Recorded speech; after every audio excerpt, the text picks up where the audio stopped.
Hey, it's Ricky Carmichael, and you're watching the MotoXpod Show.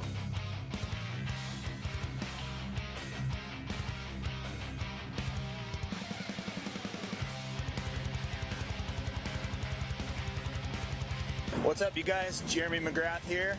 You are listening to MotoXpod Show.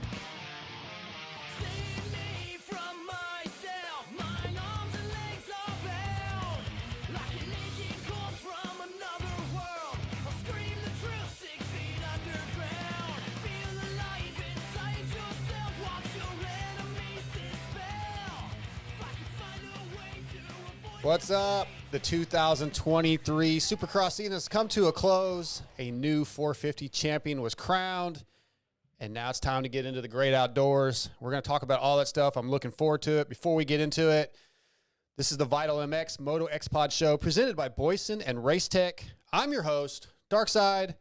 In studio, as always, working the cameras, Scott Thompson. What's going on, man? Oh, not much, man. Just admiring the new EKS goggle Logo, stand that we got here. We got some of the Lucids on display. Those things will be for sale this weekend at the Vet Race in DeSoto. But yeah, for now, they're on display in the studio. On the line, my friend, I don't know if we're going to be hearing very well because he's out in the middle of the Pacific Ocean captaining a ship. But yeah, hang on. Ultimately, I've decided on the Sexton ship, and I am the Capitan. Lewis, can you hear us out in the seven seas? Yes, I can hear you talking about how smart I am, how I see the future, and, you know, just the championship hangover is still here. We're still celebrating hard and just basking in my success, really. Yes, and there is only one captain. Don't let that other podcast on Monday night fool you. There's only one captain. It's a sign that when you're doing good things, people want to take your success. Imitation is the highest form of flattery. You are correct. That's a better way of putting it. Also in studio, my buddy, owner of 6 Feet Under MX, Steve Williamson, back in the studio. What's going on? Good to have you back. Sir. This is the Boyesen discussion, and Boyesen is excited to be spotlighting their Boyesen Factory Racing's Rider Support Program, a comprehensive support system for motocross and off-road riders. The program offers participants exclusive access to Boyesen's products, yearly discounts, and the potential to become one of their new product development test riders. So join the community of Boyesen Factory Flyers by visiting boyesen.com and applying today. I think the first thing we're going to get into, we have to give credit where credit is due. A little bit of that goes to Lewis, but a lot of it goes to Chase Sexton for hanging in there, not listening to the doubters, not listening to us and the media and the fans who just kept on questioning about all the mistakes, the crashes. Is this in your head? He figured it out, Scotty. There was a shift at some point, and you could see it in his writing, and I'm going to let Lewis is going to have plenty to say, but I'm going to let you go first. It was super impressive to watch him turn that around even before Eli and Cooper went out, and like he was 100% in it at the end. Yeah, and you know, I like to compare it to a lot of what Tomac did at the beginning of his career. I think we're seeing a lot of the same stuff. I mean, he's still in the learning stage of his career, I believe, and I think it was a lot for him to take in this year, the pressure of being the fastest guy. I think he had to build a little bit of, callous to that. And I think all those things were accomplished this year, and it ended up with him having a title. So I think it was definitely a big year for him, and I kind of see this starting a trend for him to do that fairly often. Yeah, and Steve, I'm going to go to you next, and then we're going to let Lewis unload. But we had him on the show a couple weeks ago. I talked to him in the press conference. Lewis kind of called me out of my question. I was like, what's your motivation in these last 3 rounds? It's pretty much over. How do you motivate yourself to go out and ride at 100% and put your body on the line for something that's you're probably not going to, it's gone. And he said, I'm a racer. Yeah. That's my motivation. And then we see the old adage, you never give up, et cetera, et cetera. Right. Carmichael did the same thing. Carmichael, the first couple of years, they were just, takes a while to adjust. He was, on the ground, winning on the ground, chase all the greats. If you think about it, except McGrath and Dungey, they're the only two that really didn't have the bad rookie, couple 3 years. Yeah, but Dungey had never had the speed that Chase had. I think that's different. True. Yeah, that is true. But he did win the championship. Yeah. Lewis, I'm gonna let you have the floor. First of all, I've said this many times now, but if Eli Tomac had won, he would have been a deserving champion. If Cooper Webb had won, he would have been a deserving champion. And Chase Sexton is a deserving champion. I feel like a lot of people feel like they need to pick a side, and as if only one of them would have been a deserving champion. But they all did. They all were pretty much perfect this season. So no matter what way it shook out, they all would have been deserving. That's first of all. Yes. Second of all, you look back on Chase's season, so much was made out of those mistakes, but they really weren't that big a deal. Like, he didn't drop out of the top 10 once. He dropped out of the top 5 once. Like, 16 out of 17 rounds, he was in the top 5. And everyone was screaming about his mistakes and how he's throwing it away. To me, someone who's in the top 5 at 16 out of 17 rounds isn't throwing anything away. Obviously, Tomac did have a nice little gap there. Chase has also had 7 points taken away from him, and those were crucial because it was that close where even 7 points made a massive difference to the state of play. Obviously, it didn't in the end. Chase won it by like 34 points with the circumstances and everything. But my point being, where I was going with that, is even before Tomac went out, it wasn't over. It could have it could have easily gone to Chase even if Tomac had kept going or not got into. I do feel like Chase is getting the credit he deserves, which makes me happy because before Salt Lake City, I thought that I just felt there was a lot of negativity in the air, and I didn't like that. But I do feel that he's getting a lot of credit, and that makes me happy. Yeah. I feel like I'm getting a lot of credit, which makes me happy. No, I think he's a deserving champion. He was the fastest rider all year. He had a phenomenal season, and I think that he will be shooting up the record books in the next 5 years. Yeah, I want to ask you, I was going to get to that in just a moment, but going back to people saying like he threw it away, I really think a lot of that was people, even me at times, going, man, will he ever figure this out? If he just continues to have these crashes every round, then there's some concern. The worry, Lewis, that will he ever figure this out? And I kind of feel like he did, but that was really the concern more, not so much, oh, he's just throwing it away, but yeah, can he figure it out? Yeah, but when you think about it now, he tipped over in a turn in one of the main events at Anaheim too, but he won that round, so that was no big deal. There was no crash in Houston. Tampa, he crashed in the whoops, and then the next week in Oakland, he crashed out of the lead. So those were back-to-back, so I think the optics of that stirred up some drama just because they were so close together. And then after Oakland, where did we go? Arlington, that was a back-marker situation. There was nothing about that at all. My point is, yes, there were a couple of crashes this year, but there were, in total, I think there was maybe 4 instances of that. And I feel like that so much emphasis was put on 4 mistakes or 5 mistakes maybe at a push. And when there was a lot of good that massively outweighed that. Like if I look back now, Anaheim 2 was very impressive. Speed was amazing there. Houston time practice will stick with me forever because that was one of those wow moments that you kind of have to see to believe. And the same with the Houston heat race. That his speed in that was incredible. The first main event at the Arlington Triple Crown, because it was a Triple Crown, everyone kind of forgets because there's a lot going on and it's hard to keep track. But the first main event at the Arlington Triple Crown, he had a terrible start and came back to third and was ripping. So there's a lot that sticks out in my mind from his season, which is incredible and amazing. And as I said in my post-race interview with him, I don't understand why people aren't focusing on that because that's the story in mind, not the fact that he made 5 mistakes across 17 rounds. So did everyone. Yeah, Scotty, I think it's easier sometimes to remember the bad stuff. Oh my God, how did he do that? And I think unfortunately, Lewis is right. We do tend to focus on that and forget some of the positives because the positives didn't always end up in wins. Yeah. Well, at the end of the day, Lewis is right because he won the championship. So therefore, the mistakes couldn't have been great enough, or else he wouldn't have been where he is.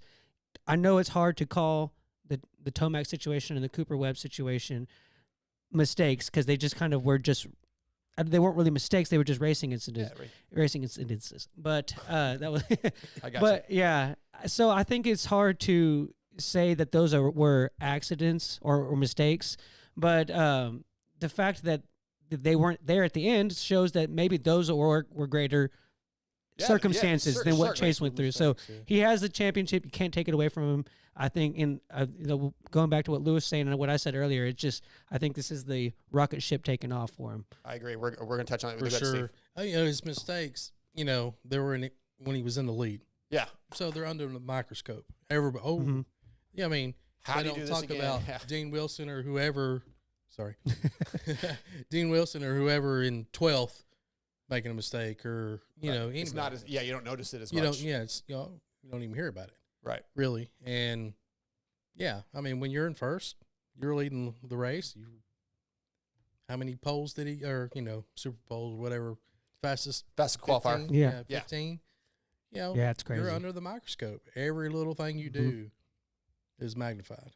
Muppet had a good point on the chat. He said negative sells, and I think he's kind of right. Negativity sells, you mean? Is that what you're trying to say? Yeah, pretty much. I think that's what he's getting at. Lewis, did you ever do the math that the races that he crashed out of the lead, had he not crashed out of the lead, how many points I heard a number. I thought he had, yeah. Do you have that? No, I never did that because just that's so hypothetical that I don't like. I think people have thrown that out. I think they said 35. I think it was on TV. But I haven't done that because it's so hypothetical. Because what's to say if he hadn't have crashed, maybe he would have finished second, or maybe somewhat like that's so hypothetical that I kind of feel like that's irrelevant. But I never looked into that. Again, what I added up was the actual facts. Fastest qualifier, 14 out of 17 rounds.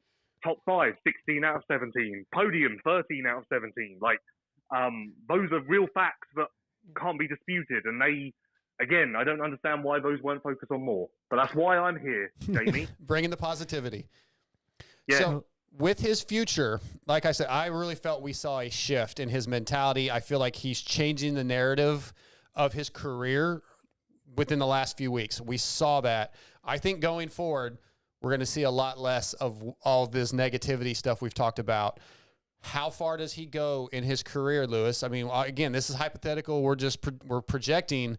But does he get to an Eli Tomac record? Does he break championship records? How far do you think he can go? Indoors, outdoors? Like, I feel he's a guy that could go very late into his career and has endless potential. Yeah, I've got to be careful here because people think I'm just going to say stuff for the sake of saying it. But being completely honest with what I believe, he's got his first Supercross title in year 3 of his 450 career. It took Tomac 7 years. So he's got a 4-year head start. I struggle to understand how he doesn't end up with more than 2 titles. That's obvious. Like, I feel like he's definitely going to get to 3 or 4 titles. And honestly, would I be surprised if he gets to 5? No. There's so much time ahead of him.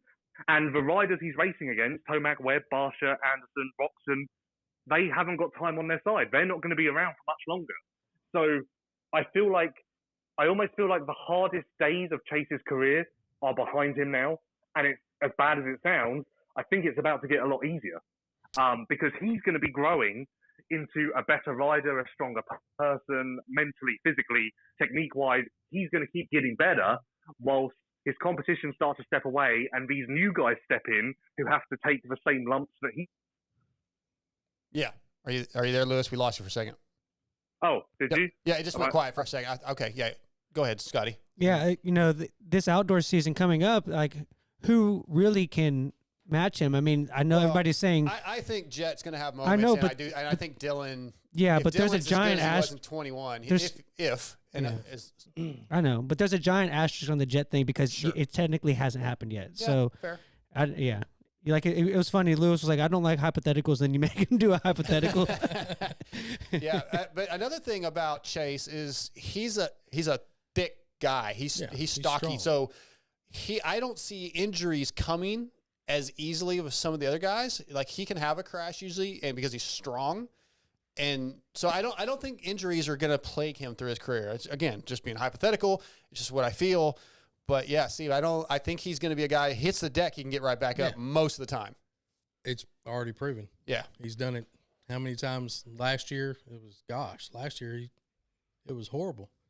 instant with Cooper. I mean, Yeah. I mean, and talk about his speed and his potential. I remember seeing an interview with him or something. He said, "I know I can go way faster." He said himself, I haven't reached my peak yet at all. And I'm like, man, you're already blowing everybody's doors off. I mean, he's still how figuring much things faster out. can you go? Right. And you're still figuring it out, and you think you can go that much faster? Well, he may be a guy that we see like Eli a couple years ago, where he had those crazy races where he's just so much faster. But that may be Chase every weekend. Like, It really could. Right, Lewis. Before we move on, anything else on Chase? You got to go to the after party. How was that? Yeah, I had a good time.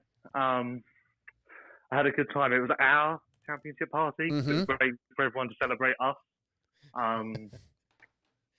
Yeah, no, it was a good time. It was a good time. But yeah, I'm just thinking, like, one thing that will make me quite angry, because the last time that Chase made a mistake was Seattle, which was almost 2 months ago now, right? That was like, it wasn't that long ago. So when we come time to move into 2024 Supercross, if the narrative around Chase is, will he make mistakes? That will kind of make me quite angry, because he's done 5 or 6 races now without even the smallest mistake. So in my mind, that is done now. That is over.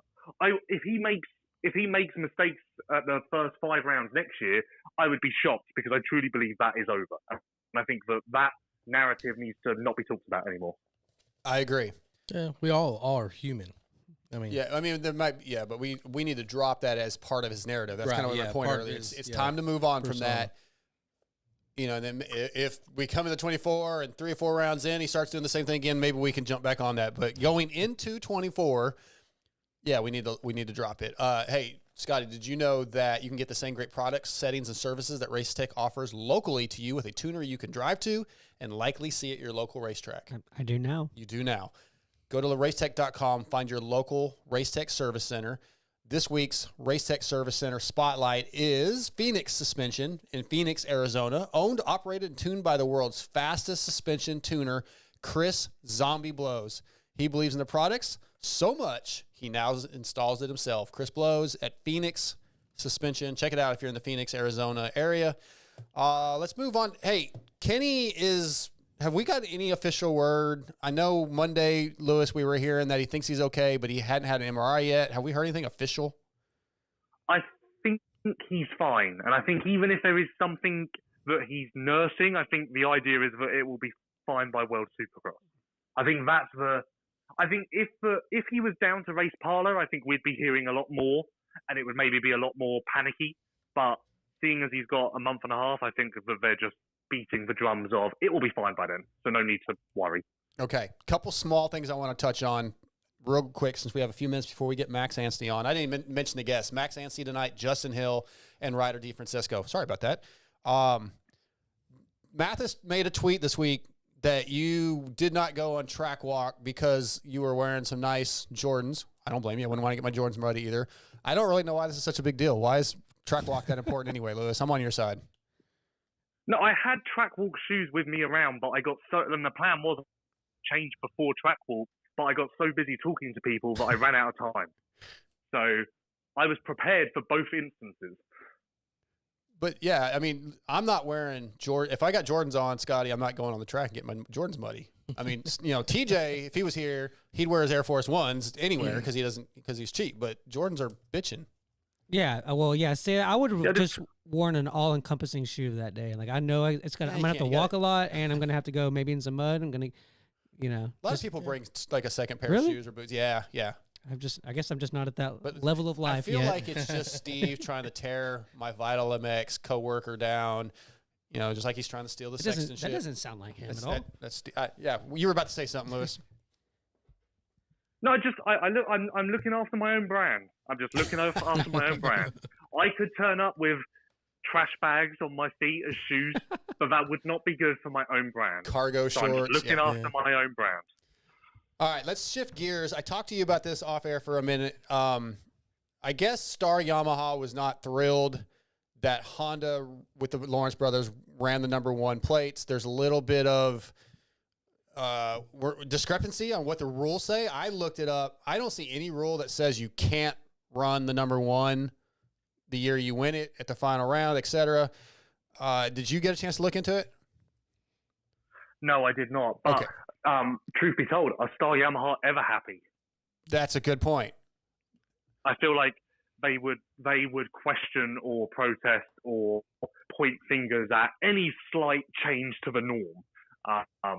So the fact that Star complained about something is not exactly gospel for there's an issue. I don't feel. So, like Steve, do you see any issue, like why anybody would even care? No, Like, not really. they're not going to be racing 250 next year, so let them run it. Like, it makes nothing to me. Let them run it. Looks I mean, cool. they earned it. Yeah. The championship wrapped up early. Why not? You got an opinion, Scotty? Well, see, I'm having a Mandela effect because I could have sworn that this was always a thing. Like the East-West shootout would have a 1W and a 1E, and they would be like there unless they hadn't won it yet. But if they've already won it, I thought I've heard it before. Stay focused, Dark Side. Lewis, did you just burp? Huh? Did you just burp? No, not me. Okay, all right. Maybe it came out the other end. Yeah, No, well, I didn't. I Waves just walked crashing. into something. Maybe it was that. okay. I don't. so- Go ahead, Lewis. Go ahead. It did used to happen when the showdown wasn't a points paying official last round of 250 class. Yeah. The championships were done, so then the champions did run the number one plates because the series had effectively ended and the showdown was kind of like a exhibition. Yeah, I guess that's you what, could that's say. what I remember. Like, yeah, I remember that Dark too. Side didn't. I couldn't remember remember the reasoning behind it, but like I don't. Yeah, I see. If you're gonna make a complaint, it should be because you feel like there's some unfair advantage or the team's cheating or whatever. But like your stickers are the wrong number, or whatever. Like who cares? I mean, And the championship was over. It wasn't like you're going to dock you 5 points and now we're going to go another round. The championship was over. It doesn't matter. It just is so silly and it makes them look really bad. And I think, Steve, it could make some of the fans even be like, well, like lose respect almost for the team. For sure. I mean, nobody likes a whiner. I mean, Right. just Yeah. always complaining, oh, you did this, they did that. Who wants that? Yeah, I don't like it. We're I here just to have a good time and race our motorcycle. I didn't like it when I heard that they complained. It really brought me. It was a bummer to me. And I wonder who instigates that. Like the people I know at the team, the mechanics. Like I can't imagine they really care. It's probably the team managers and also it could have been like they just said like I don't know the whole story. Was there like apparently they went to the AMA and tried to make a complaint. I was like saying, it wasn't an official protest. It was just like, Okay. hey, they're not supposed to be doing that type of thing. so like And somebody again, had a it's hearsay. conversation and it got blown up. It could be. That's kind of what it It sounds could like be. to me. Lewis, we only have a few more minutes before we get Max on, but what I want to ask you if you thought the Supercross series as a whole needs a revamp. We went to we've had timed races, we've had lap number 20+2, we've had semis in the past. Should we change something back? Add super poles? Is there anything we can do to make the series more exciting, or do you feel like it's perfect as is? Honestly, it's boring, but I really think it's perfect as it is. Like, we get a triple crown, and I'm excited to see a triple crown. But then the next week, I'm excited to see a normal main event. So, like, yeah, I like triple crowns, but I wouldn't want more of those. Super pole is good at like Bercy and stuff, but I feel like it would be a bit too gimmicky for a championship as prestigious as this. So actually, although I like that at certain races, I wouldn't want to see that here. And yeah, I don't like. I think it's good, and I hope you're not asking this question in an overreaction to the last 2 rounds of Supercross where we had a weak field and everyone was injured and not much happened. Because for the first 14, 15 rounds, we had a perfect championship where everything was amazing, everything was awesome.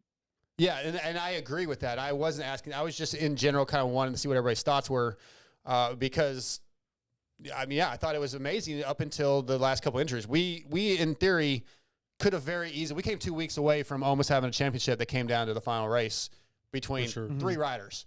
Like it was really close. It was a fantastic. And the 250 series was a little boring. But yeah, hopefully, next year the Lawrence brothers are going to be out, and maybe it may be a tighter series, and that may be exciting next year. So, Scotty, anything that you would thought of that you'd like to see changed, or are you pretty happy with it? Yeah, I mean, it is what it is. I will say that I did have the thought a couple times watching the races this year that it's kind of, especially with the heat races and stuff, it's like 70% of the night program doesn't really like matter. I mean, it does for, you know, gate pick and stuff and getting into the race, and you have all the privateer guys that are trying to make it into the, you know, main and stuff. But like, it does kind of seem a little odd that it's all of this whole show, and then the only part that really matters is the end of the night. Not saying that that's not the way it should be or supposed to be. I just I think had it that all matters. Yeah, Maybe it's not at the same level. Yeah, but it matters. It's just a thought I had a couple times watching the like races. watching a race. Yeah, and the thing is, Steve, like when you go, especially. There's a lot of battles going on farther back. It might not be Eli and Chase battling. It might be Cade Clayson and Logan Carnow battling. But if you really love racing, you can find an exciting moment in the race. Oh, yeah, for sure. You know, one thing maybe you could change is a championship point for a heat run.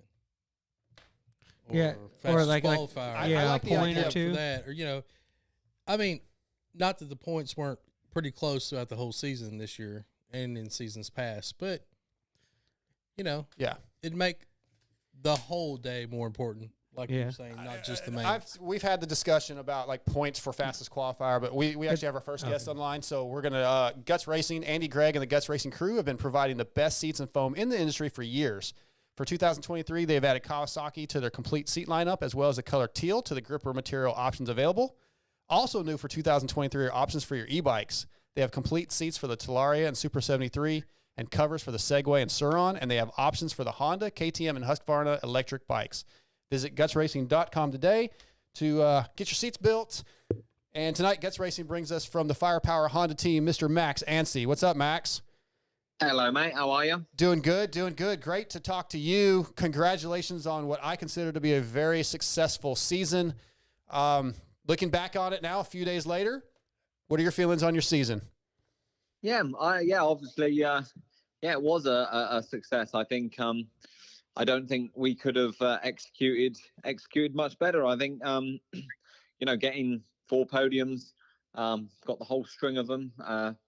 You know, a couple of seconds, a third, and a win was pretty special. A lot of top 5s, and being you know, being up there, running up front, I think was something that you know, coming into the season, I wasn't too sure where we'd end up. You know, it's always hard when you're not you know, you're with a new team and you don't really know how it's going to be. And I haven't raced a 250 in Supercross in America, for years. Right.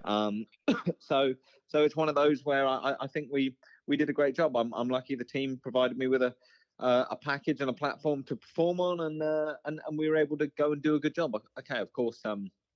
Now the focus is, you know, switching on to World Supercross, but also on to next year. I'm staying with the team, all of that stuff. It's focusing on how we can you know, make steps to be even, you know, close the gap to the bikes of the Star and the HRC and the top guys every week in, week out, so that we can be in it for the championship, you know, at this time next year. But no, overall, very solid season. Really happy with it, and it was great. Yeah, you mentioned the top 5s. I think it was 8 top 5s and 4 podiums. Again, third in points. You missed second place by 1 point, and I'm curious how much that matters to you financially. I don't know what the difference is between second and third, but just personally, you know, saying second place over third place, does that really matter a lot to you, or are you pretty comfortable either way? Yeah, no, I mean, for it's a tough one, because for the team, of course, it's better if I'm second. But for me, not lying. Obviously, second's better than third, but I don't really care. I mean, if I'm not winning, I don't like. It sounds bad me saying it like that, but me getting second or third, money wise, it doesn't make any difference at all. My bonuses were not spectacular at all for championship, even being in the top 3. It wasn't like I was getting factory bonuses. That being said, next year I do want to talk to HRC about that to slip me on that program. That would be very good. Then I'm sure it would mean a lot more. It's not that it doesn't mean a lot. It obviously means a lot. But the main thing for me is just being in the mix. You know, whether it's 1 point out of third and out of second, and all right, we ended up third. I was pushing for it at Salt Lake, of course.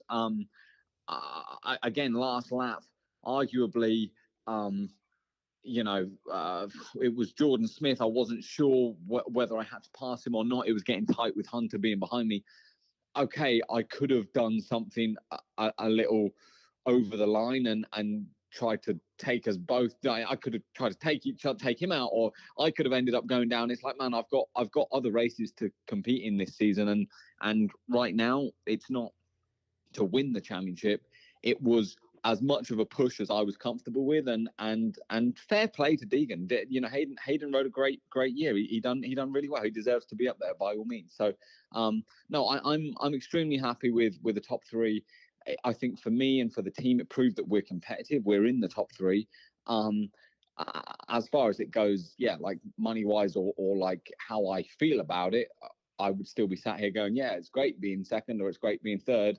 But, you know, as far as I'm concerned, we're all in this to want to be on the top step. And once I got a taste of obviously being on the podium and being, up front and getting that win, it's like, oh, okay, you're, I guess, probably never going to be satisfied until you do end up getting that. But that's the same story as the other 21 guys out on the track. There's only one guy that wins, and every year everyone's always gunning for that. So extremely happy with the top three, for sure.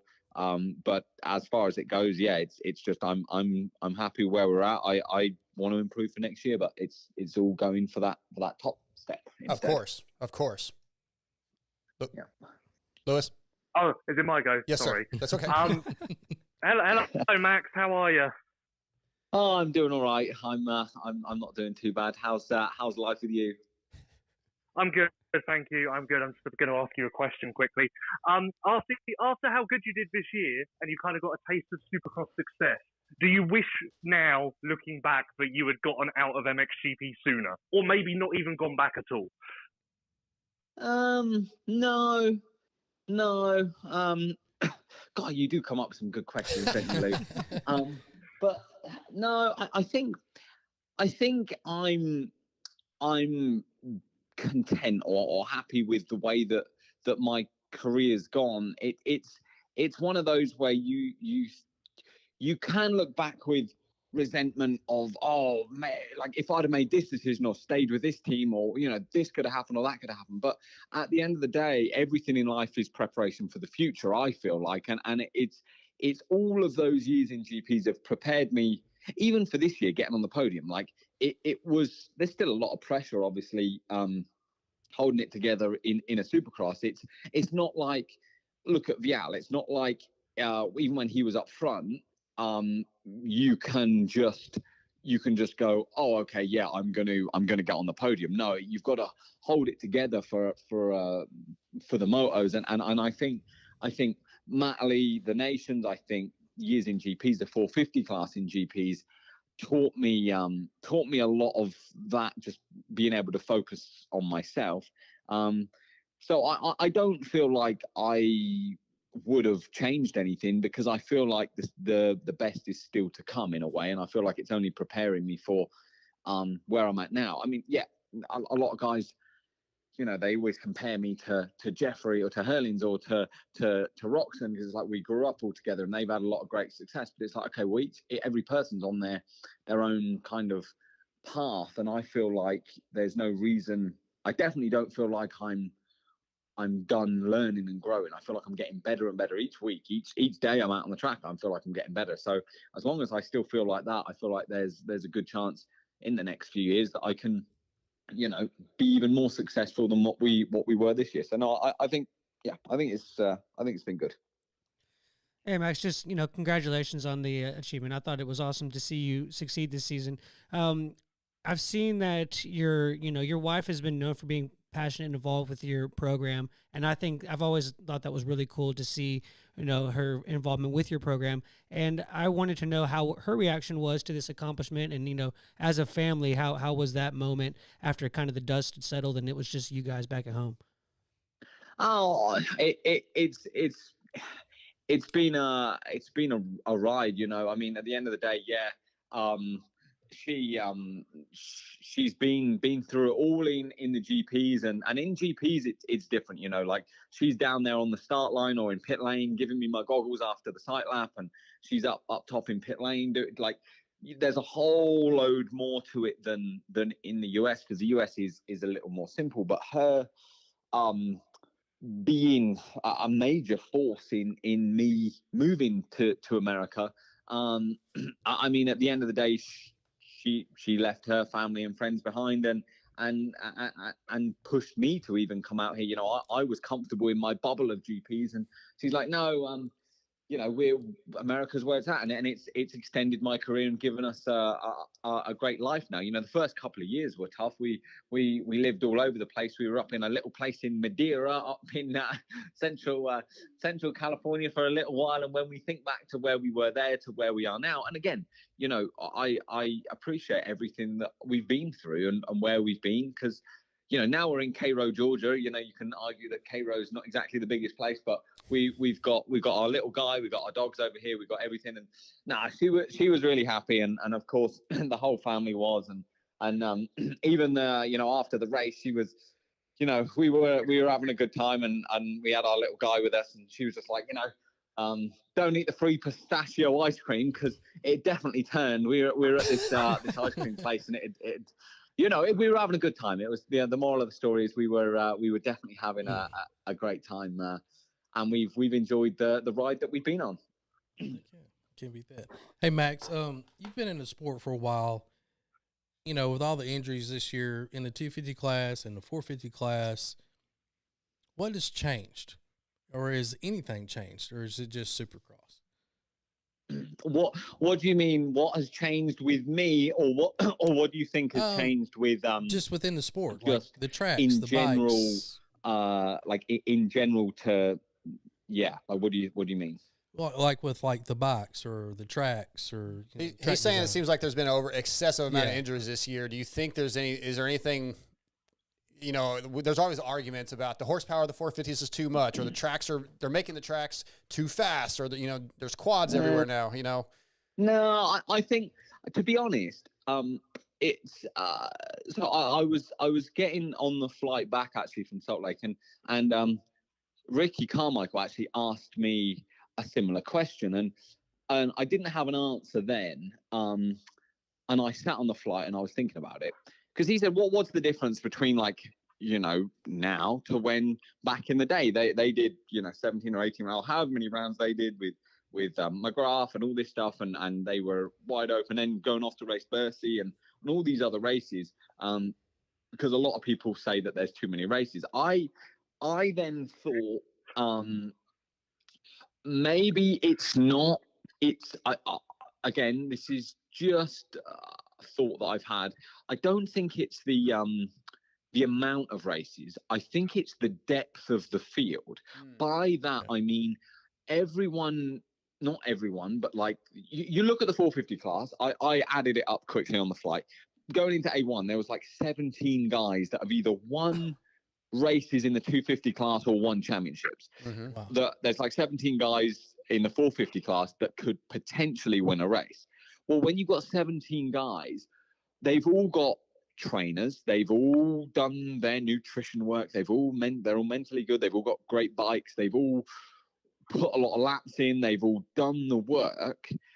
Then it makes the difference a lot smaller. So then everyone is pushing that envelope, pushing the edge, pushing the limit, whatever you want to call it, a little bit more, because at the end of the day, if you have an off day and you want to relax and you're riding around in 15th, that doesn't look good, does it? But if you can't have an off day, you've got to be able to push your way forward. So I feel like throughout the season, everyone is pushing that edge, and now it's obviously a lot of guys have hit the deck, but I think it's purely the fact that back in the day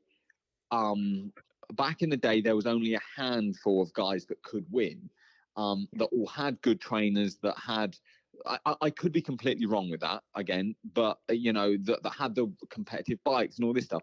Nowadays, everyone's bikes are so good, everyone's so fit, so fast.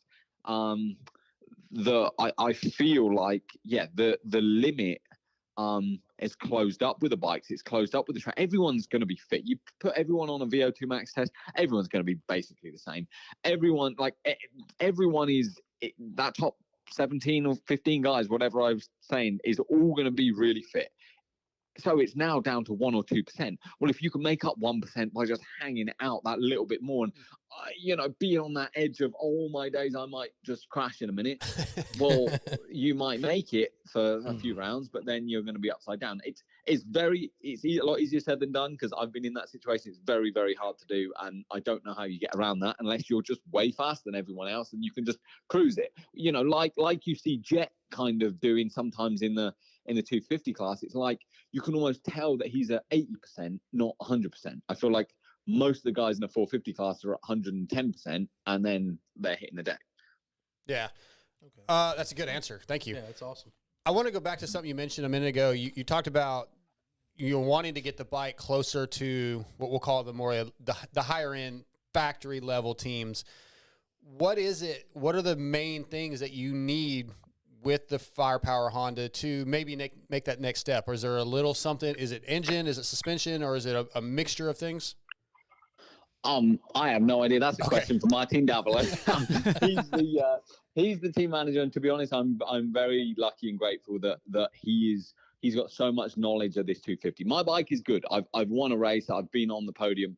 I'm solid. I think it's a combination of everything stepping up for next year. It's not, we can't just stay still. That includes me. That includes, my areas I wanted to work on, Dragon's backs. I need to be still a bit better through the Dragon's backs. I'm good in the whoops, but I can be a little bit better. I still want to connect. I want to have a setup that works well in the turns and well in the whoops. There's little bits and pieces for myself that I can improve. But there's 3 circles in a way. There's myself, there's the bike, and there's myself riding Supercross, there's the bike, and then there's the training side of things, being strong, fitter, faster, more intense, this and that and the other. So as long as you can build all 3 of those circles and not stay still, and you can build them all in harmony together, then we're in a good spot. So it's honestly, there's not one specific thing. It's a combination of just upgrading, getting more laps in, getting more race time in, and just trying to be that bit better all the time. That's it. Perfect. Max Anstie tonight, brought to you by Guts Racing. Lewis. Hello again. I know you said, Max, that you feel like you're a little bit on the back foot sometimes, just because you don't have like the same Supercross experience with certain technical sections and stuff. So going into World Supercross, do you think that turns into your advantage because you know how to handle the travel, racing in these weird places? Like, no one knows what to do when you go and race in Asia except for you. So you can be the one who turns around and says to Dean, like, whatever you do, do not eat the free pistachio ice cream. It has turned. That'll be you saying that now instead of being told that. Yeah, I know. Yeah, exactly. Pretty much. Yeah, that for me, the World Supercross. Okay, traveling's going to be, something I'm used to. It's not. We're all used to that. Well, me and you are used to that. Doing GPs. So I think that's going to be fine. Obviously, first round in England, which would be nice. I'm looking forward to Australia, obviously, because my team is primarily based from there. It's good, and there's 6 rounds spread out. We've obviously got those 3 SMX races in the middle of it, which I want to race, and then at the end of the World Supercross, I've got a few rounds of Australian Supercross too. So it's gonna be busy, but I really do feel like it'll play to my advantage, and I just hope I hope that the biggest thing with the travel, now we've got little guy, now we've got Finn, is if they can come, because I know Finn will be sat there going, God, I sure wish he'd hurry up and get home, because we got a whole summer's worth of best friend fun to make up for when I'm away at races and he can't come. So I'm definitely excited to be able to travel the world, and hope that we can make it work for all of us and travel around and race some Supercross. Well, I have another question. Max just stole a part of what my question was going to be, which is annoying. So I guess I'll go for the plainer question of so you're obviously racing World Supercross, and that's great because you're going to get laps, you're going to get reps with starts and everything, blah blah blah. But do you actually think you would be better off not racing the World Supercross, just doing laps at MTF, then doing SMX, and then going into 2024? Like, do you think it would be more beneficial for you to be testing and experimenting and messing around at MTF versus traveling around? Nah, racing's good, and to be honest, it doesn't. Nah, I mean, I don't really want to sit around and do nothing. Even if you're just sat around just doing your testing, it's not the same as getting out there and doing some racing. Primarily, the base of the bike will be the same for World Supercross. It will just be the fuel that they use. And we can. I'm going to be coming back to MTF like each week. So I'm going to fly into England, fly back, fly into France, fly back. The only trip that will be a little bit longer is Australia at the end of the year. So to be honest, I'll be based back here primarily all the time. It'll just be going in and out for the races, and I'll be able to test and do all of my work here. I'm hoping Dean will come up here and ride with me, so I'll still have him to ride with in the week sometimes. And I don't know about JB. I don't know if Brayton's going to just stay up at club or he's going to come down to MTF sometimes. But it'll be good to ride with him. And then I definitely think it'll be good being back here at MTF. They're going to keep the track running for me, and I'm all up and going in. So it's solid for me to keep training. Great. Hey Max, going into the beginning of this season, and going back down to the 250s, and then having the success that you've had, do you feel like, kind of compare from now to the beginning of the season, your interactions with your fans? To me, it almost kind of seems like from a fan's perspective that you've almost been like reintroduced to the maybe not so known fan, the more general public. Does it feel like it's changed at all this season? And does that help you going forward into the World Supercross? Yeah, definitely. I don't know if it helps me going into World Supercross, but it definitely it's definitely been nice. At the end of the day, it's like Ricky Bobby says, you're only loved if you win. And if you're on the podium and you're doing good stuff, you get recognized and you get seen. Of course, yeah, I've been around a while, whether it's been in GPs and doing Supercrosses the last couple of years on a 450 or at least some rounds. I haven't done a full season.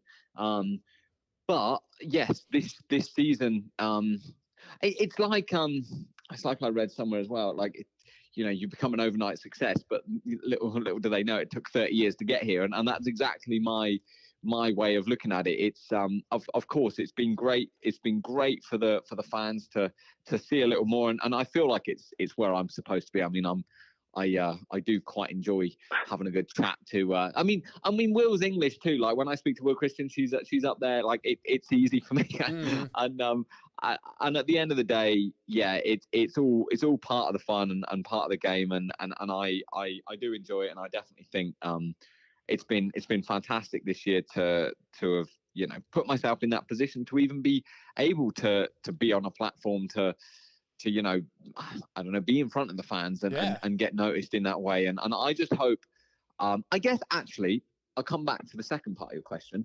Does it help for World Supercross? I actually think it might do, because I want to change kind of the way. See, Supercross in America is viewed as a an elite sport, a top tier sport. You've got baseball, football, whatever. You've got Supercross. People know who Supercross riders are. Whereas World Supercross, whereas motocross in general in England is just viewed as a pikey sport, basically a sport where everyone's in white vans and everyone's stealing all your stuff out of the back of whatever city they're in. At the end of the day, England, for the general person, the general public, they don't like motocross. They don't think motocross is a top sport. You know, I won the Motocross of Nations in 2017, and no one cared apart from the people that actually, apart from the people that are actually in the industry. The year after, the King of Holland goes to the Dutch Motocross of Nations.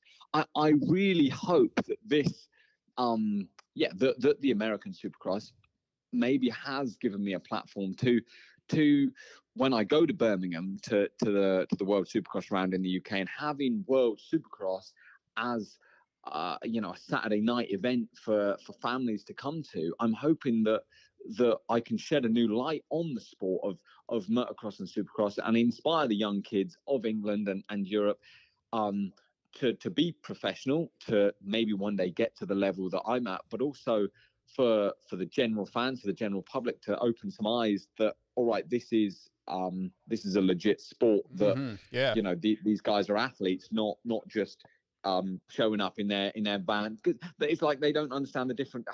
It's a tough one. I'm hoping that I can shed a little bit of light on that, and I really hope that World Supercross is the answer for that, and I think it will be.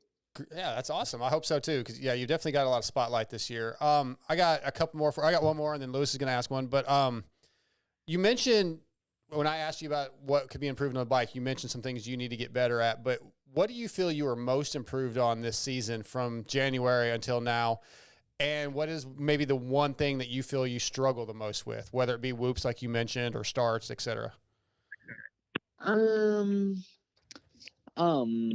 I felt like my starts were pretty good. I felt like my most improved has been, my most improved from last year to this year has been my time training, speed, in qualifying. Like, I mean, I won the first qualifier in Houston. I went P1 in time training, which I've never done before. And I was always around. I was always on the board pretty much. At each of the rounds, which was cool. Because for me, I'm a main event guy. I kind of only trained, laps and laps and laps. It wasn't something up until this year that I'd worked on that much. But being at MTF, it was quite good. We did a lot more sprints and things like that. So yeah, I feel like the time training and the sprints is something I've definitely improved on. Also, having Martin Davalos has been good with that. Something that I need to work on, again, I would just say, is the Dragon's Backs. I'd say there was a few things this year, a few obstacles this year that I showed up at some of the races and was like, hold on, I haven't seen this before. Like, I haven't done this section.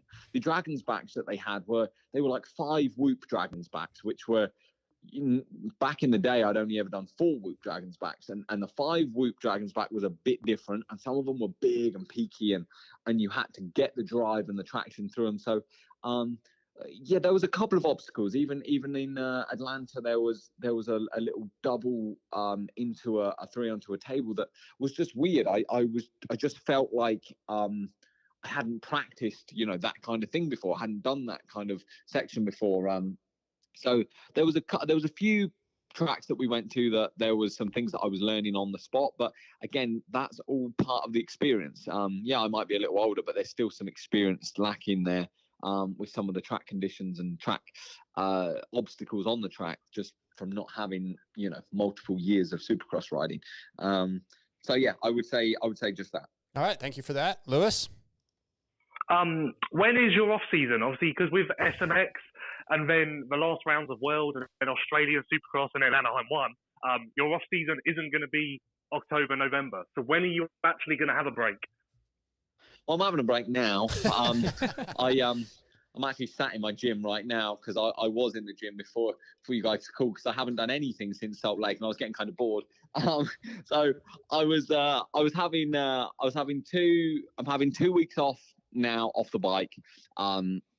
Then I'm gonna build back up for round 1 of World Supercross. We do round 1 and round 2, and then there's a 7-week break before SMX. So then I'll have another couple of weeks off then. So instead of having one big break, I'm gonna break up my my off seasons throughout. And then in December, like I'll be back from Australia first week or second week in December. And if I race East Coast again, that gives me again another 7 weeks. So I have like 3 7 week breaks before next year's Supercross. It just depends on how I play those out and which one's going to be boot camp and making sure that even the next 6 weeks I want to work a lot more in the gym and a little bit less riding. I want to sharpen up a few areas and this and that. So it's a little different and definitely something that none of us have really done before. So it's going to be kind of different for all of us, instead of just beating out the whole time until whatever it is, until October, until just beating races out. You're literally just every weekend basically until September, racing, and then you're done for a little while, and you definitely need a break then.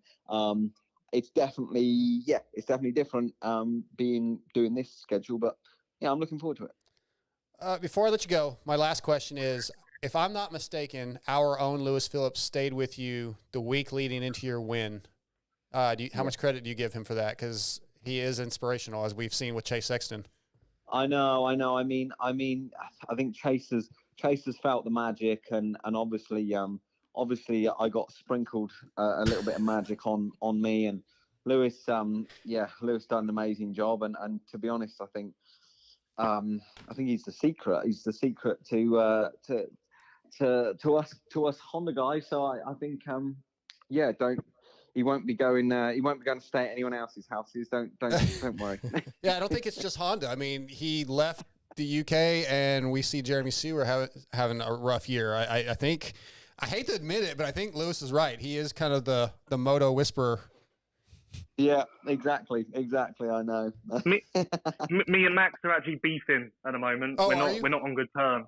Yeah. Oh no. He feels like I'm pulling away from him and going to Chase, and then he's talking. He was texting. He was texting another media guy today, so I'm not happy about that. So we're both kind of like, it's really awkward at the moment, and this interview hasn't come at a good time for us. So it's all very uncomfortable. He's very emotional, Max. He's kind of like a woman. Oh no! Yeah, well, that's it. We all want a part of it. So no, it's good. We're coming over. We're taking over from the big UK. It's I don't know. It's just nice to be a part of it here, and I think we're both grateful to be in America. We do love America. Glad to have both of you here. Glad to have you on the show tonight, Max. Thank you for your time. And yeah, look forward to seeing you in World Supercross. Cheers. Thank you very much, you guys. All right, buddy. Take care. See you, mate. That is Max Anstie, brought to you tonight by Guts Racing. Lewis, that was good. He just gives great answers. It's really easy to interview him. Yes, it is. We've worked a lot on his interviews, because I do tell him he rambles a lot. So when I stayed at his house, we were trying to precisely I helped with the riding, and I was trying to help with the interviews. So there was a lot of work going on. I feel like it's good rambles though. Yeah, it's. I mean, sometimes he does repeat himself a little bit, which Chiz does that too. Yeah. With his they'll start with something and finish with the same. The only other thing I've noticed that he did a little bit was like he'll say something that makes him think of something, and he kind of says the thought, but doesn't ever really fully finish it. Dwell on it. Yeah. So, but you get what you can see where his train of thought is. You know what he's saying, even though he doesn't say it. So it works out. Good stuff, Lewis. Before we let you go, do you want to give your 6D picks for Paula, since we're not doing a show next week? Okay. First of all, just quite quickly, I'd like to mention. Did you pick up on his pistachio ice cream line? Yeah, I didn't really know what that was about. Is that a? You don't want to mix party beverages with ice cream. No. Is that not it? Is that not it? No. Oh, okay. I gave him that sentence to work into the interview. Ah. Okay, I took it literal. Okay. Well, I was wondering what that was about. I was thinking literally that Millie told him don't eat the ice cream. I don't know, man. Well, he did it That's on my good stuff. question, so he's like, all right, well, this random guy asked a question. I'll just squeeze it in here. That's funny. That's funny, Lewis. I like it. Keep it light. Parla, first place, Chase Sexton. I already had that wrote down. Go figure. Second place, The captain Jet Lawrence. Okay. Third place, Dylan Ferrandis. Okay. I think those are pretty likely picks. Safe. So, yeah, I Yeah. think those are safe. Good stuff, man. Lewis, thanks for jumping on here with us for a little while. What are you working on tonight? No problem. What are you working on for Vital MX tonight? I'm actually building out my stat database for Pro Motocross. Okay. So if you want to know, I've only done Chase so far, go figure. But if you want to know anything, his top 5 percentage in 450 motocross has been 77%. He's done 125 outdoor motos across both classes. Yeah, I got it. Yeah, I'm doing that. Sounds exciting. Look forward to seeing that go up. Thanks for everything you do, man. Thank you for your time tonight. All right, I'll speak to you later. Okay. Talk to you later. Bye. Lewis Phillips. All right, we've got about 15 minutes before we get to Justin Hill. Make sure my lines are, so I want to do, since TJ's not here, we're not going to do a Motul TJ tech tip, but what we are going to do is, I got some emails from some of our listeners. Mm-hmm. We'll kind of highlight a few Yeah. of those. So one of our listeners did ask how to get a hold of you and to ask questions, suggestions for the show. Yeah, so that I should have mentioned that earlier. MotoXpodShow@gmail.com. That's the best way. And then your Vital MX email was given as well. Okay. So either one goes to him. Yeah, I'd rather the show stuff go to the MotoXpod Show one, but that's fine. If it goes to the other one, that's fine also. But yeah, so Motul, founded in 1853. Motul is a 170-year-old company that is present in over 160 countries globally, offering exclusive technologies and their patented ester core technology for your machine. We're going to highlight tonight the Motul 300V. For decades, Motul has developed high-performance synthetic ester-based lubricants. By selecting esters over other high-performance synthetic-based stocks and combining them with an innovative additive package, Motul has created a perfect synergy. This most advanced ester core technology allows a maximum power output of the engine without compromising reliability and wear. Motul, check it out. Tonight, for the Motul emails, let me pull these up real fast. Bear with me with some dead air for just a second. Wow. Yeah, I know. I'm terrible. Okay. Matt Leacock. Here's one for you, Jamie. It's for all of us. It's no secret that Kawasaki pay the most contingency to the racers of any manufacturer. Just look at the LCQs and count the Kawasaki's. I'm a Suzuki fan and would love to see more of them out there. I'm going to assume that Suzuki does not pay much for contingency, if anything at all. Do you think if they decided to pay up and give the racers way more to ride the RMZs, would the money be enough to see them come back to the field, or would the negative stigma about the bikes be too much to convince people enough to race them again over some other manufacturers? Okay, so my thought is, if Suzuki put up enough contingency, say they put up more than Kawasaki, people would kill their mother to wear them. I mean, if the Chinese bikes that the guys sell down here on the street corner put up enough contingency, the privateers they would ride them. So, yeah, absolutely. I think if Suzuki was willing to do that, it's proven. I mean, Kenny won on it. Chiz is very consistent on it. They're plenty fast enough for guys like ourselves, right? Amateur. There's nothing wrong with those bikes at the amateur level, at the pro level. Yes, I think they're good enough that a privateer would jump all over because it's all about making some money.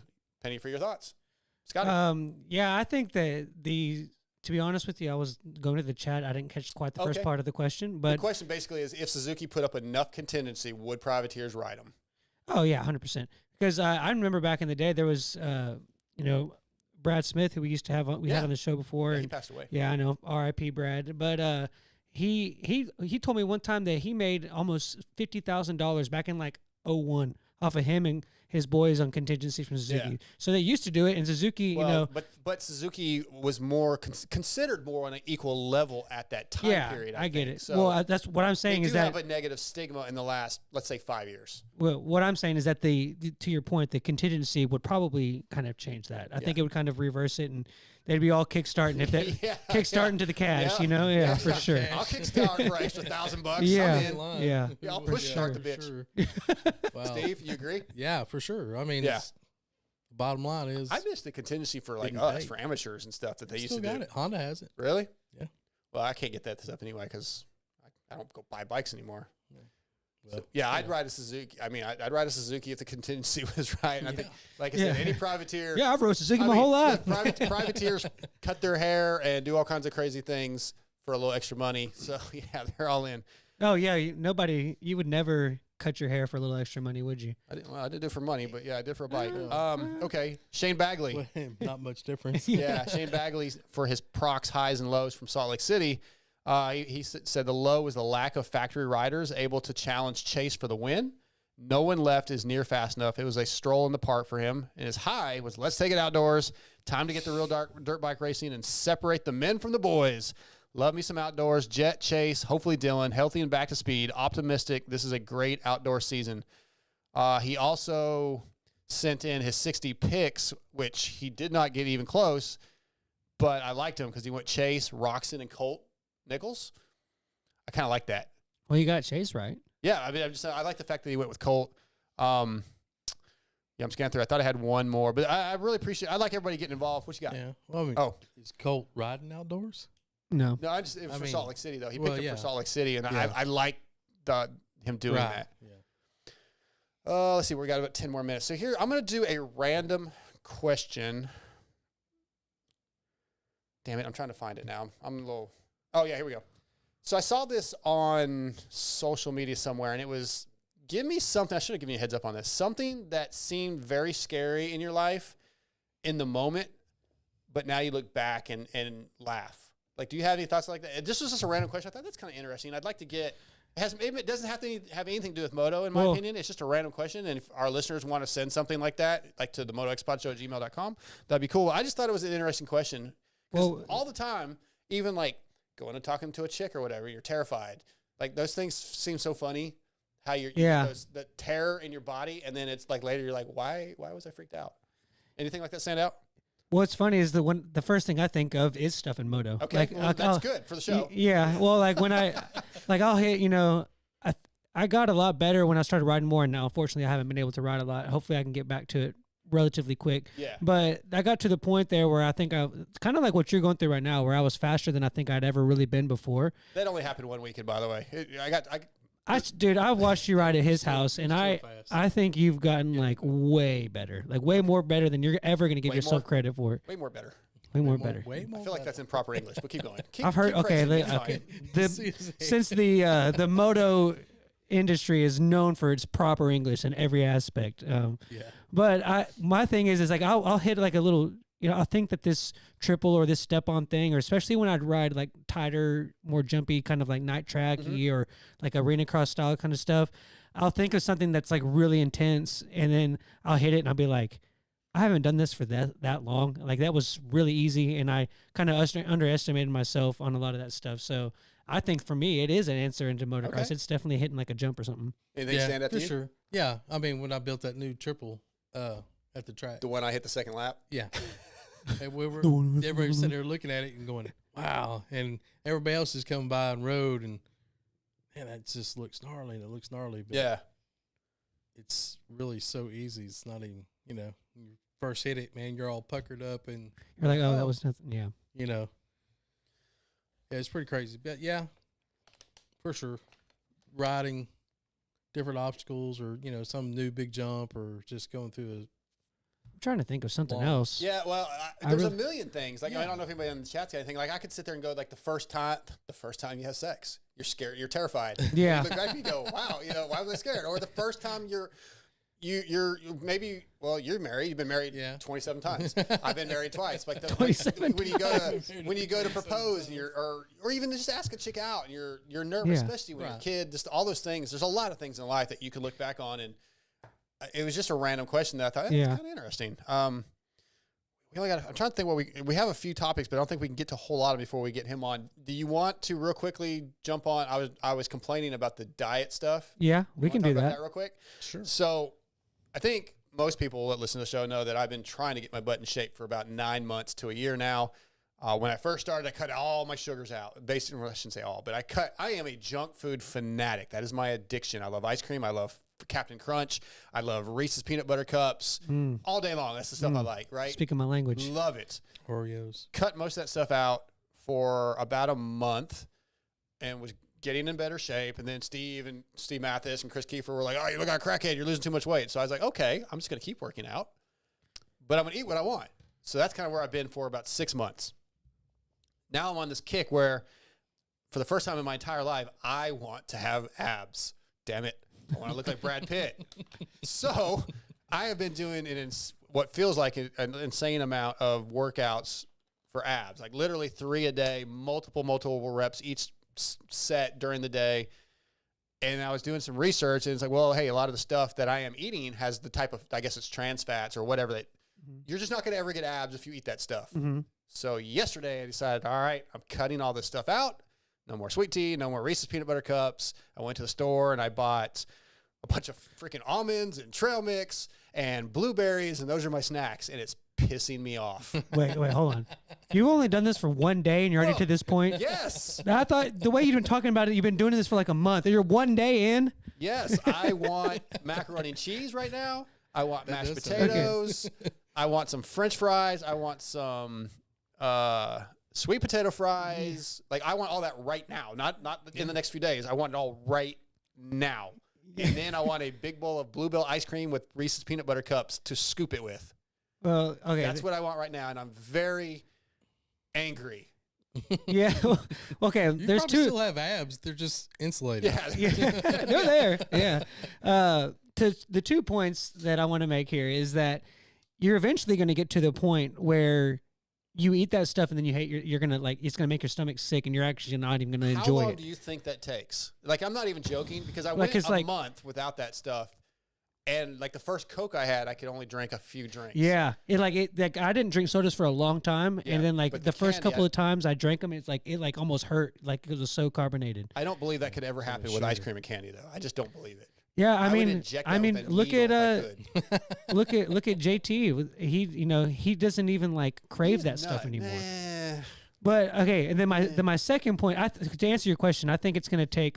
I think 6 months in. If you do this for 6 months, you'll get to where 6 months of doing this and you eat a bowl of Bluebell, you are going to shit yourself.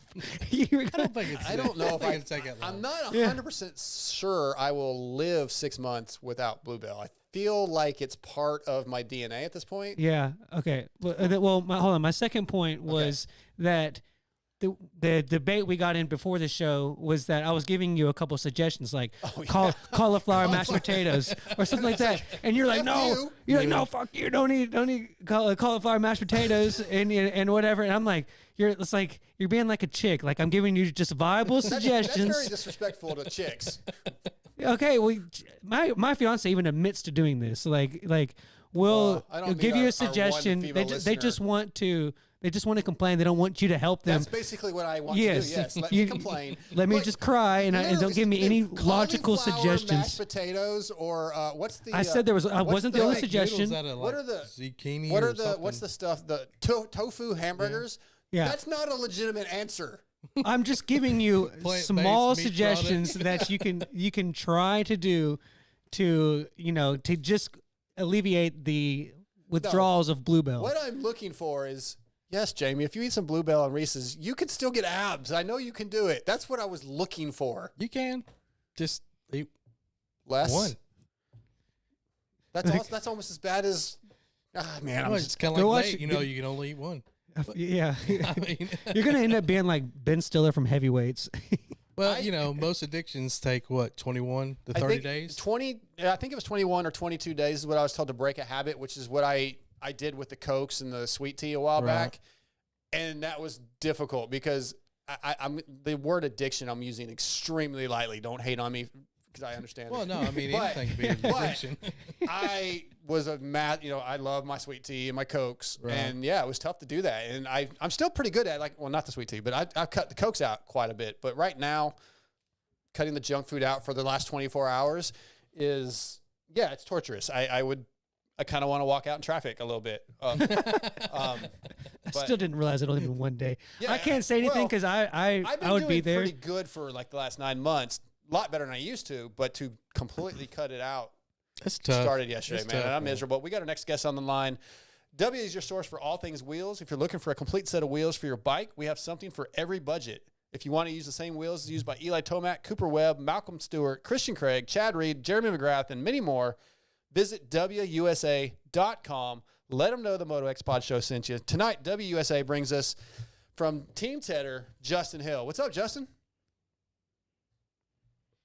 Are you there, Justin? Got nothing. Okay. Let's try this again. Hang tight. You guys got any topics to talk about while I try to get a hold of him? Anything stand out? Let's talk about racing this weekend. Well, there was actually a topic. Good. Get at it. So, Sport and Wood said that there was a lot of hype when Stank Dog made the main on the 125, but if he feels like Lesher got a little bit swept under the rug, and he's wanted thoughts about that. Yeah, it definitely. But he said, "Hey, could you hear me?" No, no. I'm going to call him back. Yeah, I don't know what that's about. I think it's just the character that is. Yeah, I think it's social media following. I think is the answer to that question. Yeah, maybe it just Stank has a little bit of a character. Yeah. So yeah, sorry, I'm trying to text him back. So yeah, I think I don't know that Lesher was out there quite as much. Yeah. As no, Yeah. I think it all comes down to followers and presence. Yeah. The smoke coming out. Justin, Hey, how's that? What's going on, Justin? How you doing, man? Hey, you got me now? Yeah, we got you. I turned you up just a little bit. Can you hear us okay? Awesome. Yeah, I apologize. I don't have the very best of service over here in Wyoming, but we do our best. Yeah, I guess you're kind of out in the middle of nowhere. You were talking about your property last week. Did everything go okay with the storms last week? Yeah, it's going pretty good. We're actually just kind of in the phase of burying some tires and putting all kinds of things in the way. We kind of have a little enduro section we're putting in. So, oh, cool. Yeah, doing kind of lots of groundwork right now, but it's coming up quick. So we got to make sure we're staked by tomorrow. Yeah, that's cool, man. Wyoming, I've never been there, but that's the place I definitely want to come visit. Let's talk about your season, Justin. I am very, very impressed with your season. Started out, a little slow, but really rode into, I think, 15, 13, 14, 20, I think were your first few results, and just kept getting better. And considering your last Supercross, I think, was 2020, just props, man. That's the first thing I want to say. Justin? Hello? Hello. Hey, can you hear me? Yeah, now we can. Can you hear me? Yep. Did you hear anything I said? Yeah, no, yeah, I can just jump into it. I mean, I'm pretty excited on how it went. I mean, when I came into the year, I just kind of thought, okay, I want to put top 10 if I can, and it didn't really go that way at first. So I was a little bit, kind of frustrated. I was in my own head, and I was kind of grinding hard in between the races, in between the weeks, pushing through some sicknesses, just like everything at the beginning wasn't going really to plan, but, I just kind of stuck with it. And ultimately, by the time I got past, when I got past Phoenix, Phoenix was one of my bad races in the middle there. And I tweaked my back right before that race. And I was just like, could barely freaking ride. And I remember after that race, I'm just like, well, dude, with a healthy body, the way I feel right now, I think it's on. And that was kind of the turning point when I started to feel a lot better. Just kind of left the bike alone and trusted just opinions of some people around me that were saying, hey, maybe you're kind of crushing it a little bit too hard during the weeks. One of them being my team manager, Dakota. I mean, he was like, dude, you look tired. You should probably just chill a little bit and try to get yourself rested up for these races and show up on the weekends more mean. And that was a big turning point for me. And I ultimately trusted him and I started coming to those next races, like feeling really energized and just ready to go. And it's kind of weird to say that, that the difference between not doing all that great and doing pretty good was kind of doing nothing. It's like a weird thing to think and say, but that's ultimately what happened. Like that was the turning point for me. Yeah, we've heard that from a lot of riders over the years when they maybe, like, I think even Ryan Dungey said that he would overtrain, and then when he went to Alden's, even though we think how strict Alden's is, but it kind of tightened it up a little bit, and maybe it is very well known, I think, at this point that you can overtrain. And Justin, hey, we're getting older, man, so the body needs some recovery time. I think that's what happened to Alessi, to be honest with you. Do you? Yeah, I think a lot of his things was because of that. Yeah. Not enough bluebell. I mean, it's kind of funny. Like, I mean, even in, it's kind of funny you mentioned Alessi too, because I know Tony to be a guy that Tony's like, if you wake up in the morning, you take your resting heart rate. And I know he was like this with Mike, was like, take your resting heart rate in the morning, and if you're like a few beats high, like you're doing nothing. And I actually know, like, he used to do that. So it's kind of funny, like, people have, I think, been in tune with this for a little while, but like, and then it's almost like we spent 5 years and forgot, how important recovery is, and how important just taking care of your body and listening to your body. Like, not everybody, I think, not everybody's even doing that to this moment, and I honestly, I think there's just so much at stake when you line up and you have 13 champions, 14 champions on the line, and you just think in your head, like, oh, there's no way I'm the hardest working guy here. And it's like, you strive to do that. Like, I honestly think there was most days, if I'm not on the bike, I'm 2 days or 2 times in the gym. If I'm on the bike, I'm in the gym, and sometimes 2 times even in the morning, bike, then again. So I was like burning it hard. And I think that's a lot leading into the season. I think it's a little bit more reasonable, but it's still a lot. And I did that. And it's like the season started, I wasn't where I wanted to be. And then I just kept doing that. And I'm just like, just burrowing myself and digging myself this hole. And so it was weird. I came in, I think, yeah, like you're saying, a little bit over the top, and it can happen. It can really sneak up on you when you're looking at the lineup going, God, I have this many guys, this mountain to climb. You just think you have to give more. You have to give more. And for me, that wasn't the ticket. So you talked about pulling back a little bit on the training. Was there any major bike changes or improvements that you did throughout the season that also helped, or was the bike did you kind of leave it alone? I would say the biggest thing that I did was, absolutely the biggest thing I did was stop thinking about it, 100%, because I kind of got myself in this like mental drainage ditch where I'm just like, dude, every good feeling that I was looking for just never came. And it's like, and I'm just like, I was kind of trying too hard to like find this perfect setup, and like, I was just kind of spinning my wheels, and it wasn't helping me. It wasn't helping the team. It wasn't helping Josh. It wasn't helping Ross and Yoshi. It was just like, just one of those things where I think I needed to take a step back and just kind of forget about it. I did do one major thing, which was I just pretty much went from made a kind of an old school decision to just take the 120 off and go for the 110 in the rear. Because, I was getting a lot of dancing in the rear, and I was getting a lot of, just kind of like deflection things that, I think the 110 in the past for me is kind of solved. So ultimately that was kind of the major difference. I put that 110 on, and God, it was like all of a sudden I have all this confidence in the whoops. I have all these confidence boosts in kind of, jagged ruts and rhythms. And I'm like, okay, well, that's kind of all I needed. It's not a ton, but I'll take it, Yeah. Fantastic. Wow. That's something that simple could make that big of a difference.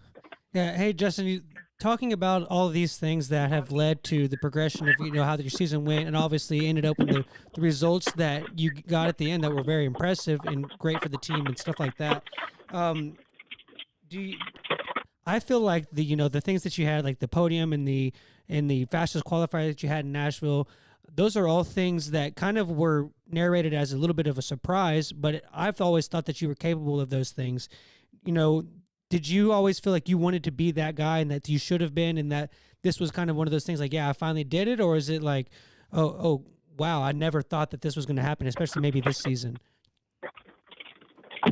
It's kind of funny. Like I even said it in my interview, like on the podium, was just like, the goalpost just kind of kept shifting. And so it wasn't even really like it wasn't like I couldn't see it or I couldn't imagine it happening or whatever. It was just like, as things started to get better, I just started to kind of broaden my horizon a little bit and go, okay, well, based on how I feel right now, I think I could be doing this, and then based on how I feel, 3 races later, I think I could be doing this. So I don't think it really was like ultra surprising when it happened. But if you would have told me, at Anaheim or San Diego or those first few rounds, like, hey, you're going to podium this year, I'd be like, I don't know, man. I'd be like, maybe.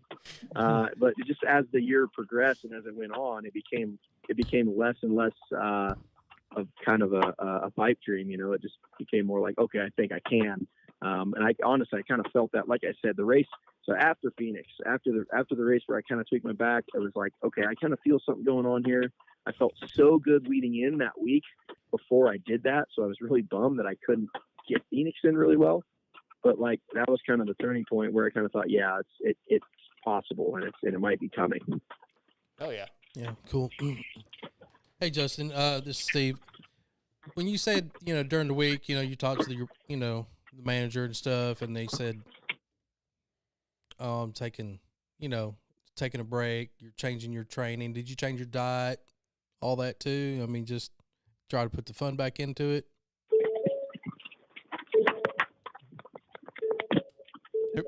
Justin? Hey, can you hear me? Yeah. There's a lot of noise in the background, but yeah. Barely getting a couple words for some reason. Oh, did you not hear? Can you hear me now? Yeah. Did you not hear the question?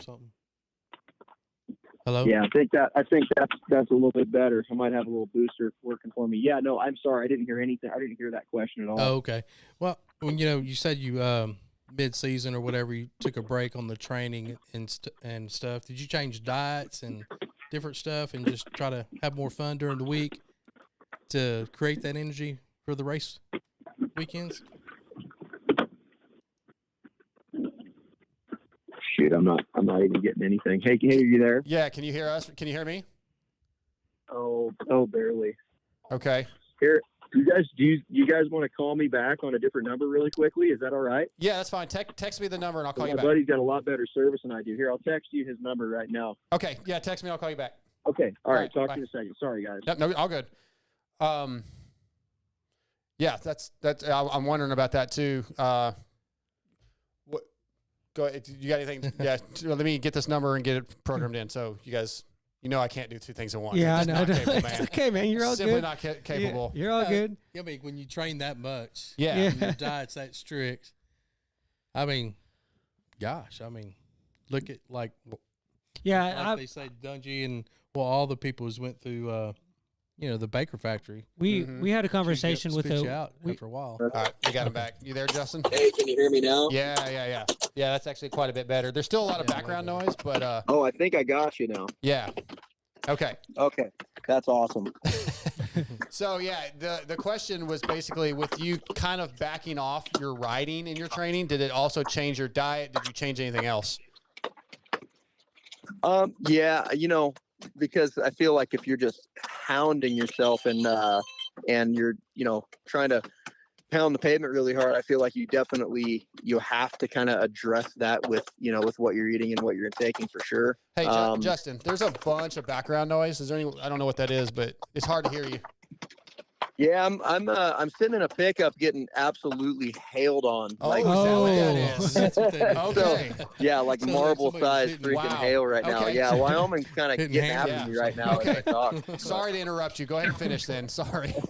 No, so like, yeah, you definitely change what you're doing as far as what you're intaking if you're hammering the pavement and everything. But I think ultimately I relaxed a little bit of everything. Just mainly because I don't know. There's something about you have a bad day and you get a scoop of ice cream. I don't know what it is. It's like something a little, just a little relieving about it. So I definitely kind of loosen the leash just a little bit on everything. Kind of when I realized that what I was doing was, may or may not be helping. Yeah. So, nothing crazy, but when you're racing, and I feel like people don't realize what kind of effort and just, fatigue and mental fatigue goes into, racing every weekend, going straight back to the track, pounding your laps in on Monday, the travel, the everything. And also just when you're traveling, how hard it is to find the right things to eat. It's like, I kind of lost that again. Like I made that decision when I was 20 years old, when I was on like a really, really gnarly strict diet, coming off some good races in 2014, going into 15, when I was riding for Factory KTM. I took a really, really rapid approach to my diet. And it was like, I found myself in so many different times going, dude, I can't even find these things that I need that, are in my diet. So I just like, okay, well, I just got to wait until I find what I can eat. And that was just like the wrong thing to do. Well, of course, you forget what happens and you do it again. Yeah. And of course I did it again. So, but until I realized it was hurting me, there was no real reason to change it. That hail is gnarly. You okay, dude? Jeez. Y'all need to go. Are you still there? I think he's going for it, man. Hey, can you hear all that hail? Oh Yeah, my God. dude. Yeah, we can. Yeah, it's crazy. Yeah, you know what? I might step outside and let it hammer me. It might be quieter. I don't know. It sounds like somebody playing like a keg with drumsticks. How's that? Is that a little bit better? Yeah, but man, I don't want you getting hit with hail. Come on, man. We won't Well, keep. I'm sitting in the pickup, and the pickup is just hammering. It's hammering the roof, but that's all right. I'll get hit with a couple of pinballs. It'll be fine. We're gonna keep this pretty short then. I got 2 more questions. I think we got maybe 3 more questions total. Sure, no problem. So we know you stepped away before the 21 season to chase your other dream of law enforcement. What did that teach you about life lesson wise, and did it help bring the fire back to missing racing? Yeah, and I've had this conversation with J-Bone quite a few times. Me and him always kind of thought, collectively that if a guy took a year away, lived some regular life, had kind of a regular gig going on, that he might gain a little bit of perspective on maybe it's different for some people, but like for me, when I stepped away, I was like, oh, okay, I'm not afraid of not racing anymore, because there's a ton about not racing that I dig. It's like, I'm not really afraid for the end so much. And, but that wasn't really the case when I was racing before. It was always like, oh no, what's it going to be like after? And so when you kind of take that stress away of like, oh no, what's it going to be like, when you're retired, then I think that you can just kind of ride the wave with a little bit more solace. You can just exist in the sport without, worrying about what's coming next, and you might almost enjoy it just a little bit more, honestly. And of course, in that time that I was away, I've had a family. I've been, I'm married, 2 kids. A lot has happened to me since I've raced. So it's just, I'm such a different person.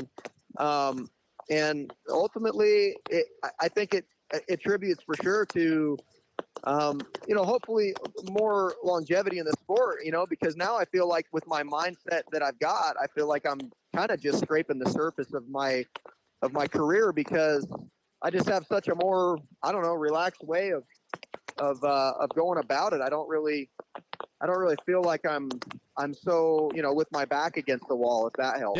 Yeah. Fantastic answer. Scott, you got one more? Yeah, Justin, this year was really cool seeing you and your brother be on the same team. And, firstly, have you guys ever even done that? I couldn't remember if you had or not. And then also, having that moment, something's got to be always that y'all wanted to do together. And then who would have thought that in 2023 that was going to finally be the case? And how has that whole season been being on the same team as your brother? Well, yeah, and honestly, I got to credit Josh for getting me back in it in the first place. I wouldn't have even probably thought about it. I was just, when Josh called me and said, I was doing my foundation on my house. Like I'm doing concrete work, right? I'm just doing rancher stuff out here, and Josh calls me and says, "Hey, you should call Dakota. He might want to put me and you on and do a race team with just you and me." And I'm like, well, the only other thing I was doing was I was riding a little bit of hill climb, doing the Moto Climb Super Series stuff, and I was having fun doing that. So I was enjoying riding again. So I was like, okay, why not? Let me kind of entertain that. Well, they had a lot of interest in it, and they really liked the idea. And up until that point, I don't think really anybody cared that much, or cared enough to make it worth our while. And they did. So it was just kind of a really, really neat thing that we finally had somebody kind of take or what we thought and it would be cool anyway, and just run with it and actually formulate some sort of plan to make it happen. But yeah, like I said, I credit Josh with just calling me and saying, "Hey man, you want to try this out?" Yeah. and getting me excited about it, because I was excited about riding. I wasn't necessarily chomping at the bit to go back racing, just because I didn't mind my life, the way it was. I was enjoying it. So, when that all came about, I was slightly hesitant at first, and then obviously it just took off. The Fetters are really nice people to be around. It's a cool deal, and I just started enjoying myself right away. And I'm like, oh, well, yeah, duh. Why wouldn't I be doing this? So, but that was definitely the first time it's ever happened. Me and Josh had actually only raced each other one time in a Supercross. We raced each other in 2014 at Monster Cup. We were both on 450s for that race. Yeah. And that was the only other time that me and Josh have, other than we raced each other on vintage two strokes at a breast cancer fundraiser race. And that was it. Very cool. All right. Last question for you. Wrap this up, and you don't have to answer this if you don't want to. Monday night, Mathis talked about a photo that you DM'd him. And he wasn't sure if it was like, "Hey, thanks for the support," because he had some really good things to say about you earlier this year, or if it was like, "Ha, check this out, I did better than you thought." He wasn't sure how to take it, and I'm curious as a fan. Josh sent me this video because I've actually, dude, I'll be honest, I've never listened to Steve's show, and dude, I actually, the only things that I've got from that show as far as like, to have anything negative about it is just people that have sent me stuff, because I don't watch any of it. And I'll be honest, even though you're my friend, I don't really listen to the show. I don't listen to any of them. I think I listened to like one swap thing one time. Yeah. And I'm not a consumer of this type of stuff. I'll be honest. So I don't watch the show. So I just get these snippets, and I probably get the worst of the worst as far as all that's sent to me. Out of context. But no, what I did is it was a little bit of both, man. I know that he he said some nice stuff. He actually sent me a clip of something he was saying where he's saying nice stuff about me. And so honestly, it was a little bit of both. I'm like, "Hey, check it out, Steve. I know you've been 1 foot in, 1 foot out with me for whatever reason, even though I've never, had anything against the guy. But hey, check me out." And then also, he called that podium. Yep. I seen a clip of it. So it was kind of like both. It was not really a jab at him, but a little bit of like whatever you want to call it, a little confirmation from my end that hey, I saw what you said. That was nice. But also, hey, it's not too shabby, right? Yeah. Kind of a thing. But no, man, I was honestly just like trying to have a little fun with him. He didn't really engage with me too much. He just sent me a clip back of something he said that was nice, and I was like, all right. Yeah. I think what happened was Daniel Blair had asked him a few weeks earlier, "Who do you think gets a podium first, Adam Cianciarulo or Justin Hill?" And he said you. Yeah. Hey, can you hear me? Yeah. I was just telling you, Daniel Blair had asked him, "Who do you think will get a podium first, Adam Cianciarulo or Justin Hill?" And Steve said, "I think Justin will because he's riding really well." Yeah. No, and I saw that. Yeah. No, and that was cool of him. Yeah. That was cool of him to predict. And then I think it's cool that, at the end of of everything said that I ended up getting at him at the end of the year and then the championship and all that. And it's like, So yeah, no, that's exactly, I mean, in part why I sent it to him. Yeah. Hey, you know what? Before I let you go, I just remembered this. That podium, I felt like it almost got taken away. You landed on a tough block that I don't know if everybody saw or almost did on the over-under. Yeah, dude, the lappers were so bad. Yeah. I mean, so bad. And I was literally just 3 wide trying to get by, and yeah, I landed on this tough block because I'm jumping literally, 7 feet right because I have 3 dudes just not adhering to anything. Yeah. And they're, to be fair, I mean, yeah, we lapped up pretty far. Guys are battling. Last race of the year. I mean, I try not to hold anything against anybody, but yeah, it was definitely not an ideal situation, man. No. It was pretty sketchy. I went over on that right side earlier in practice, but they reset those blocks kind of like not as they were. So I was in legit trouble right there. Yeah, it was close. Luckily there was enough time for kind of the sides of the track to dry out between the light or 250 race and then a little bit of maintenance. So I was able to kind of, pull it off. But yeah, it wasn't a position I wanted to be in. I was I don't think I was in podium. Well, maybe I was in podium spot there or not. But I feel like, getting through that and not letting the tough block take me down was pretty sweet after kind of being in podium position in Nashville and then colliding with my buddy. And it's like, yeah, having it kind of, it not necessarily that I had a podium wrapped up. I mean, Kenny's was riding unreal, so it's not like I believe that to any sight, but just to have the chance taken away kind of hurt. And to be landing on a tough block, believe me, what was going through my head is like, dude, no, not again, but luckily it just didn't, it didn't take me down. I'm pretty happy about it. Yeah, it worked out. Good to see. Great talking to you. And, man, just super happy for you and proud of you this season, man, and your brother. Great job. Dude, I appreciate it, man. And, hey, I apologize for this interview, brother. I'm in the thick of it. I'm out here getting hit with paintballs. But yeah, let's plan on doing it again. And I'll try to schedule it around, like a nice, quiet hotel room in the city or something. Yeah. Let's do that, man. Thanks for always being so cooperative, man. We appreciate it. Right on, buddy. Okay, you guys take care. You too, Justin. See ya. Well, that was an entertaining interview, man. Yeah, at first I thought he was just like working on a bike or messing with something. Well, yeah. One of the listeners said that it sounded like he was digging through old cassette tapes. Yeah, it was 1997 like, St. what Louis. Is he messing with? Yeah. And I kept muting it here and there when we were talking. But yeah, that was hell. Yeah. And then he got out. That's pretty. I mean, he got out the stand in it. I wonder if he got like underneath the roof or Well, something. I think that was the whole point. That would have made noise too. I I don't know, he was man. still getting hit, but yeah, That was wild. Justin Hill brought. He's to you over there by apologizing to us, and I thought he was going to end up being on like the Yellow Brick Road or something, dude. That sounded gnarly. That was awesome. We got to get Ryder D on. We've got a few other topics coming up. Okay, we talked about this off air. The people that have been listening a long time know you've been getting your bike rebuilt. We're getting close. Yeah, we're almost there, man.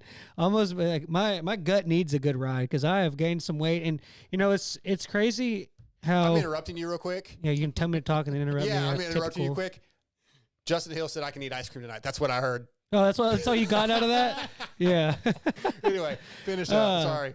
Man, I will say that luckily, and you kind of rag on me for this, but luckily I have golf, and that's kind of been what I've been doing for my pastime. And thank God I've had that, because honestly, like when you get used to riding and that's like your fix, there's something to, and I've heard other people talk about this, like the mental thing that it gives you not riding a bike.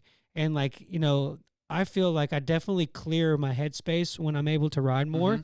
And to be honest with you, like my anxiety and my stressors have been more agitated not being able to ride. It's like, because it's been 9 months, almost a year. Almost a year, yeah. Yeah, I've rode well, and then the only thing I did was I rode your track, which that's not Steve's track. Yeah, it's kind of. People that are listening don't know who you're talking to.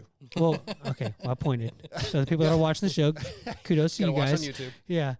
Steve's track, it's kind of a jumpy track, so it kind of took me something to get used to. Yeah. Other than that, I rode at a sand track, and then I rode at the the hard enduro that we did. Oh yeah, you rode my 350. Yeah, and like in like the middle of the deep East Texas it's woods. time to get your bike back. Yeah, I need to get back on it. But for our sure. next guest is on the line. FXR is designed by racers for racers with industry-leading fit, finish, and performance. Progression is the name of the game with every new piece created.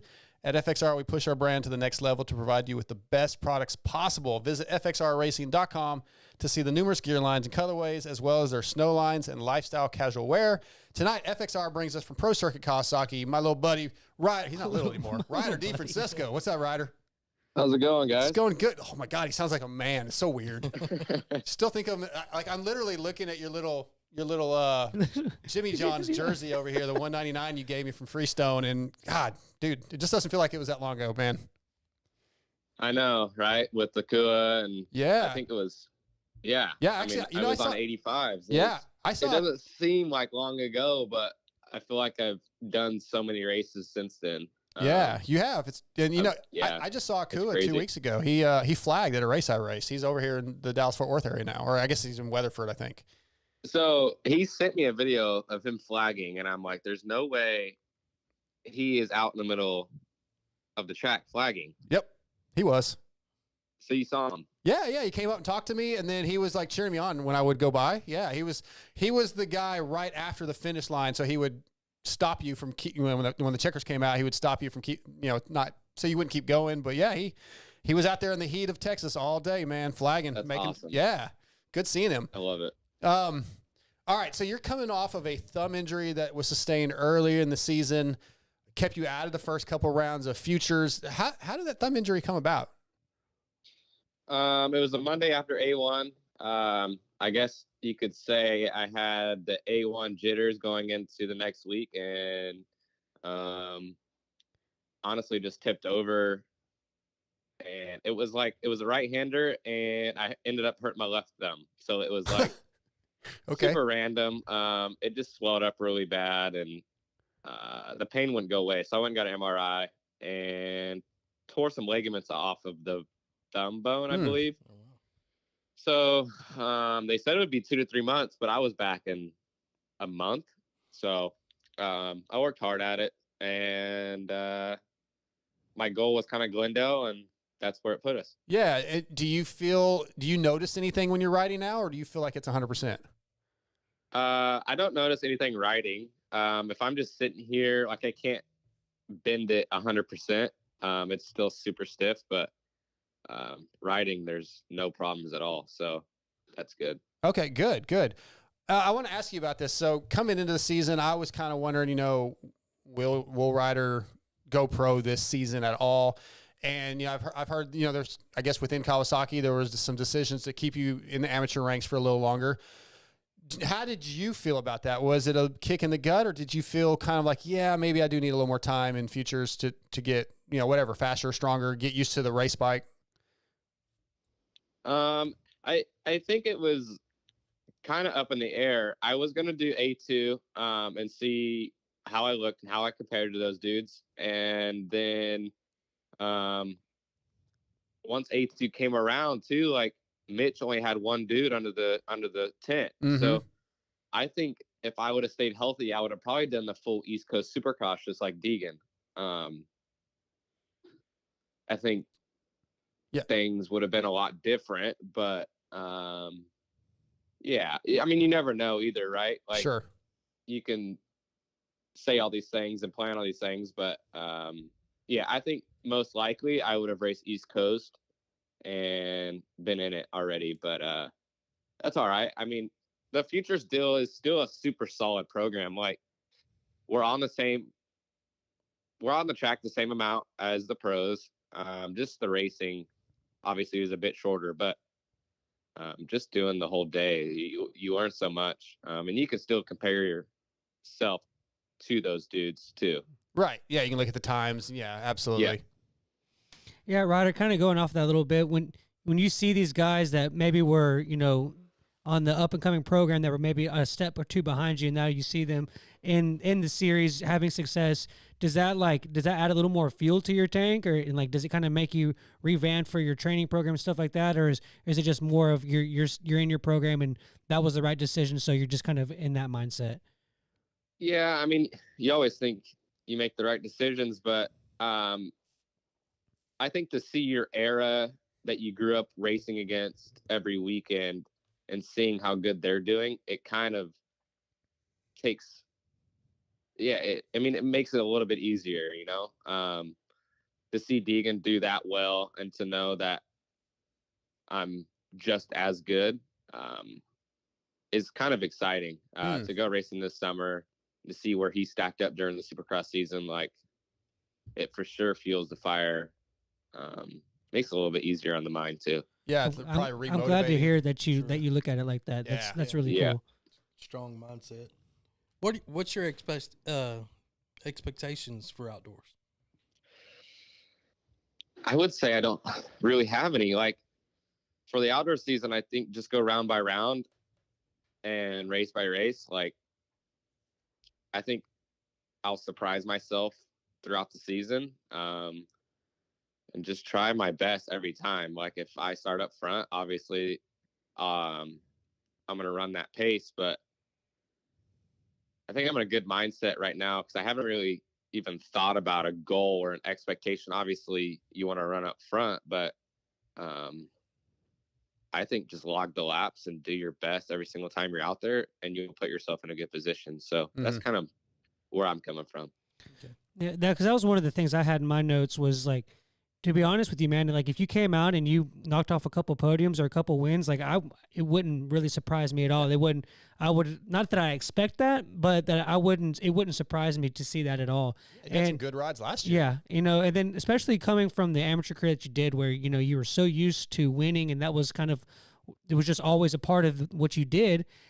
How hard is it to kind of adjust? You said you're happy with your mindset, but it's got to be quite the adjustment to say that now I have to go out and be smart and not just think of a race and think of winning it at the same time. Yeah, like last year, I humbled myself going to those nationals and knowing how hard it is. Like, when I was 20 minutes into that second moto, I'm like, dude, this is like death. But this year, I think, like, if I can run up front and I know how to win, like you said, like, to run up there and to battle with those front guys, I think it'll help me. But also, like, I need to know that it's the top of the level and the top of the sport. So, not too much pressure, but I know how to run up there, and I always have. So yeah, you know what it takes. We're going to put it up front. Let me step back to futures for a minute. I know it didn't go exactly how you wanted to. I don't know what your goals were coming into those last couple of future races. Were you surprised by anything, or were you still just trying to figure out the race bike? Because, you hadn't raced a whole lot this year, so I wasn't really sure what your thoughts were on that. And then why'd you choose not to race the finals? So I think Glendale, like, I rode really good before I hurt my thumb, and even when I came back, I was riding really well. Glendale was super solid. Like, obviously I wanted to win, but I got to go back and think I haven't raced since September. So that was a really tough time to deal with, that I got beat by someone I haven't gotten beat by. But also, like, we're to the point to where everybody has a good trainer. Everyone has a good bike. Like, these kids are starting to come around. But yeah, like, we took a lot of positives from Glendale, and then come New York, I think just lack of racing. Like, those dudes had a bit more race intensity. Obviously didn't show my best that night, but those nights will make you a champion. So all positives from futures. And then moving on to, like, Salt Lake, why I didn't do that was just I wanted to focus on outdoors. I saw a way bigger picture in myself, getting ready for outdoors and putting all my focus into that, which I think was my best option and best opportunity for myself. So I told Mitch that, and he agreed, and here we are. Cool. You've always grown up in the Cowie program, well, except for you were on Cobras, I believe, but being on Cowie this whole time, and then being, filtering into Mitch's program, And the whole time you were growing up, the pro circuit was arguably, the best team that there was out there. And to see that they've just had, the injury bug and just this and that and the other has happened, how much would it mean to you? And do you put any pressure on yourself to kind of be the guy that comes in and, you're the Cowie kid? Can you come in and like save pro circuit? And not that it needs to be saved. Its reputation speaks for itself. But do you feel any of that, like that you want to come in and be the guy that gets that number 1 plate back on the green bike? For sure. That's funny because I've always thought in the back of my mind to high five Mitch after a moto win or even overall. Like that's probably a dream of mine, and to put that bike back up even on the podium and put wins back on that bike is a dream of mine. And like I said, to look Mitch in the face and tell him I did it is one of my goals for sure.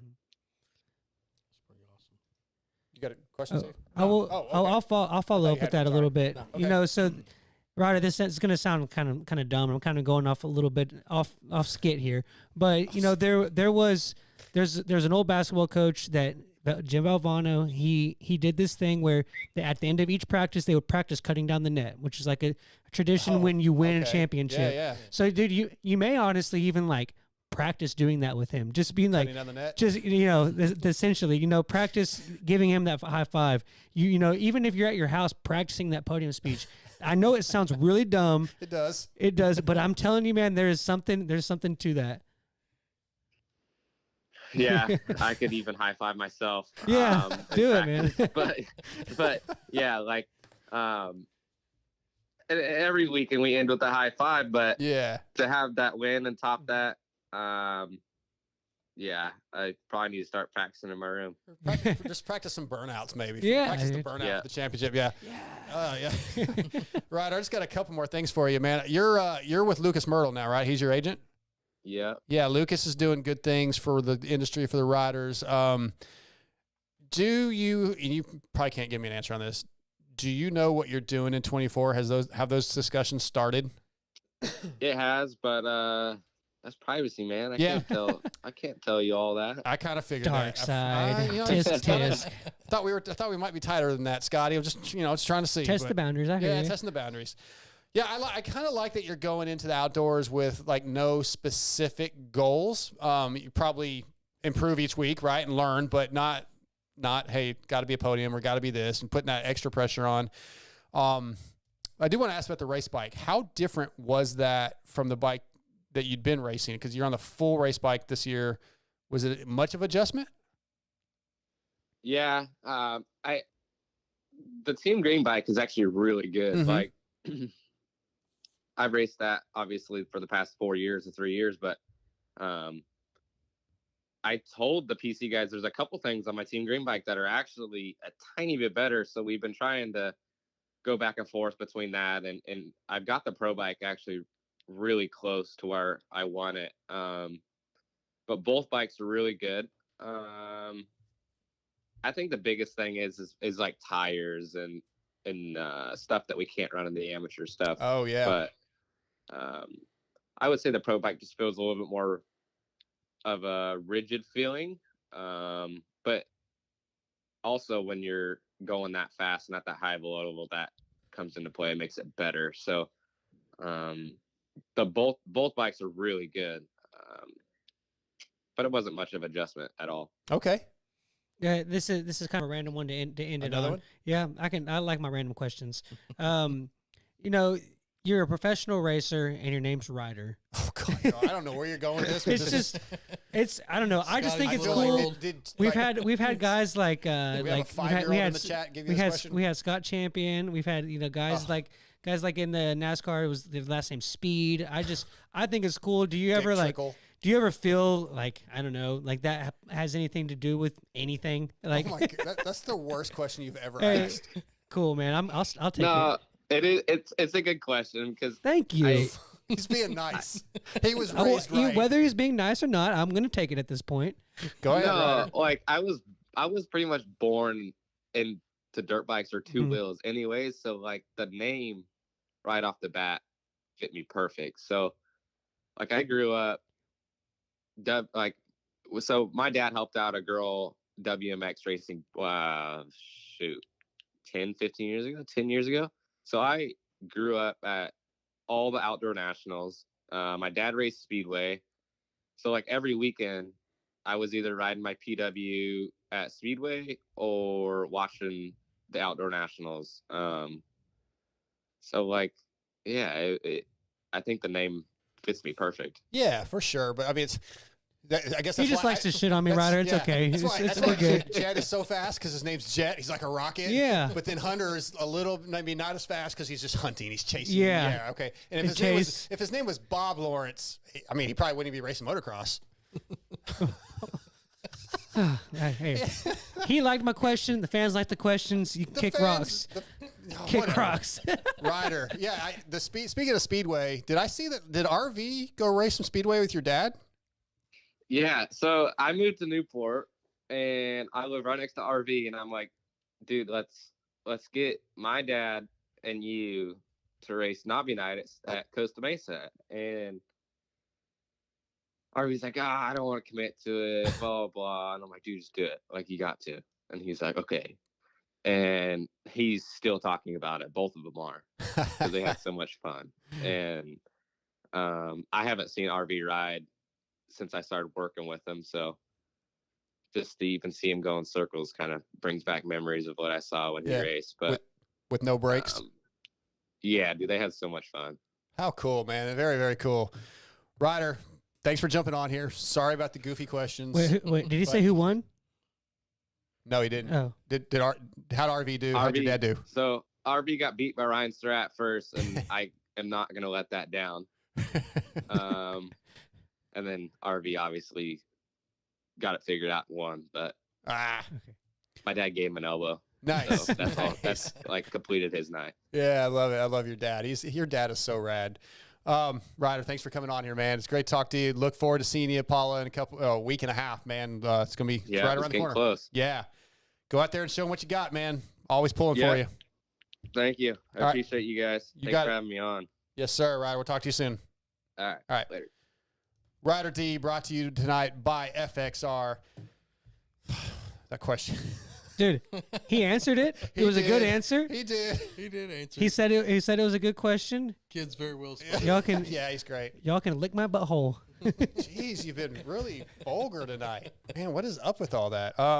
Hey, gotta get the people what they want, man. Luxon, when it comes to triple clamps, suspension, and chassis parts, there's no comparison. Luxon MX makes the best parts you can buy.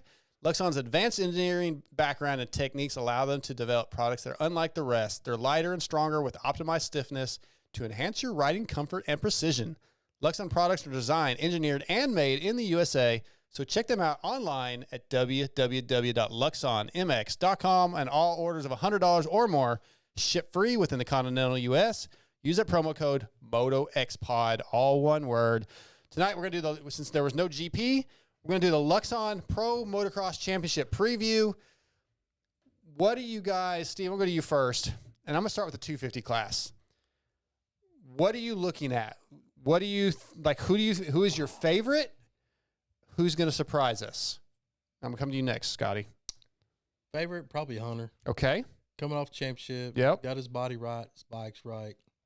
You know. And he is a hunter. I mean, he's hunting for a championship. For a championship. Another number one plate. Yeah, I don't know what the other guys have, so. Surprise? Dude, man, there's a lot of. Chase won. He was chasing the championship. Eli doesn't have a name. Yeah. Wow.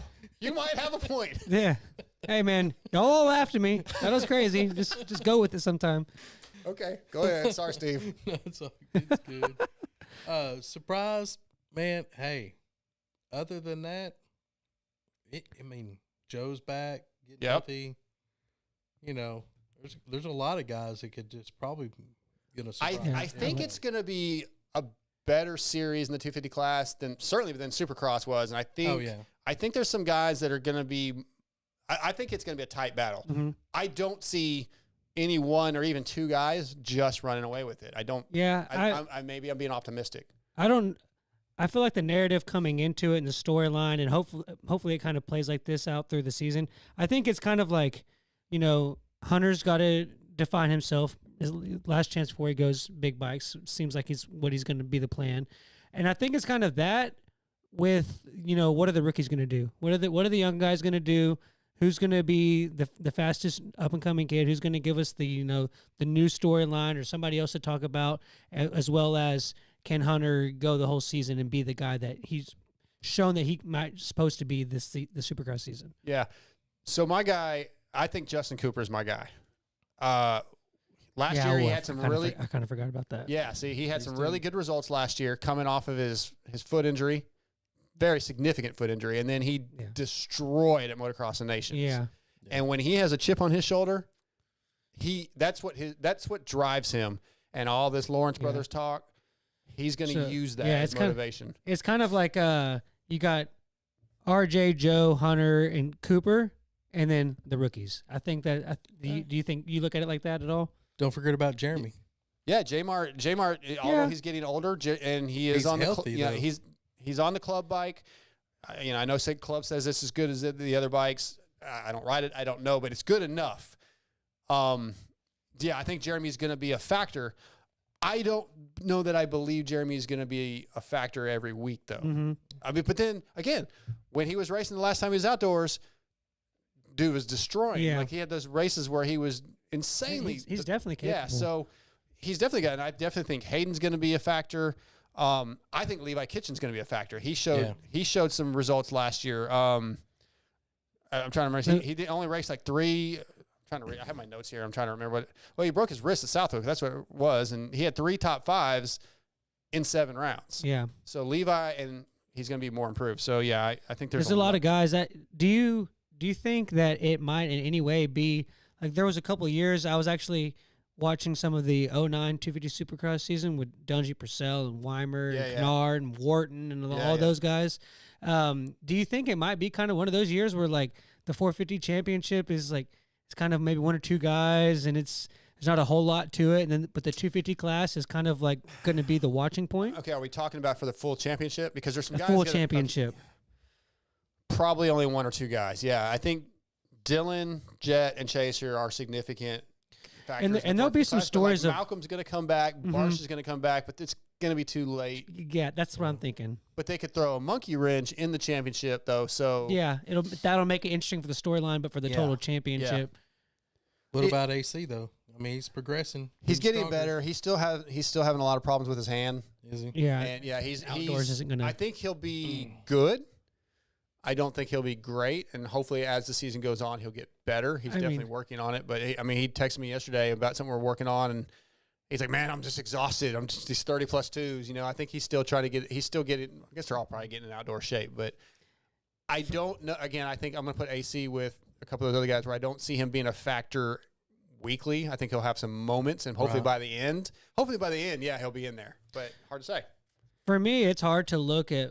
And obviously this was a result of the championship battle that they were having, but it's hard to look at what Chase and Eli were doing last year and to see anybody really like, if Chase rides 90% of what him and Eli were having to do at the end of that championship, like who's going to touch that? I believe that Jet can. I think know he can young. too, but you could go, well, he's young. He's not done the 450 outdoor the whole season, but he's such a smart rider. Mm-hmm. And I'm not saying that he can't at all.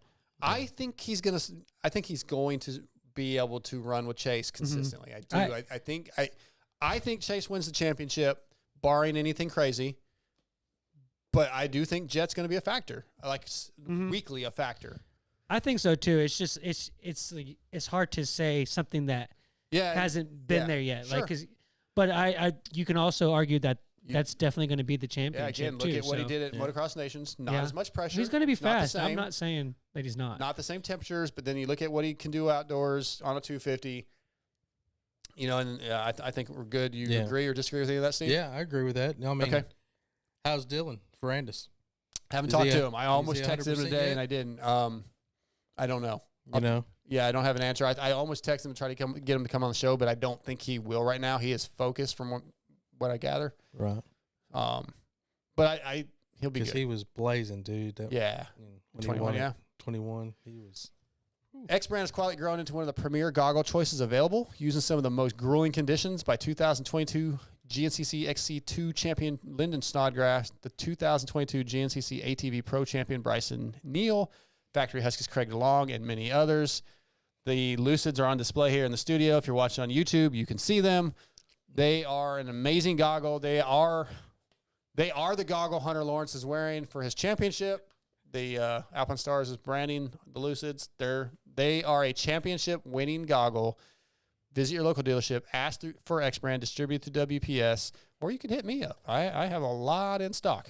But yeah, preferably just go to your dealer, support those WPS dealers. Tonight, the X Brand forum check-in.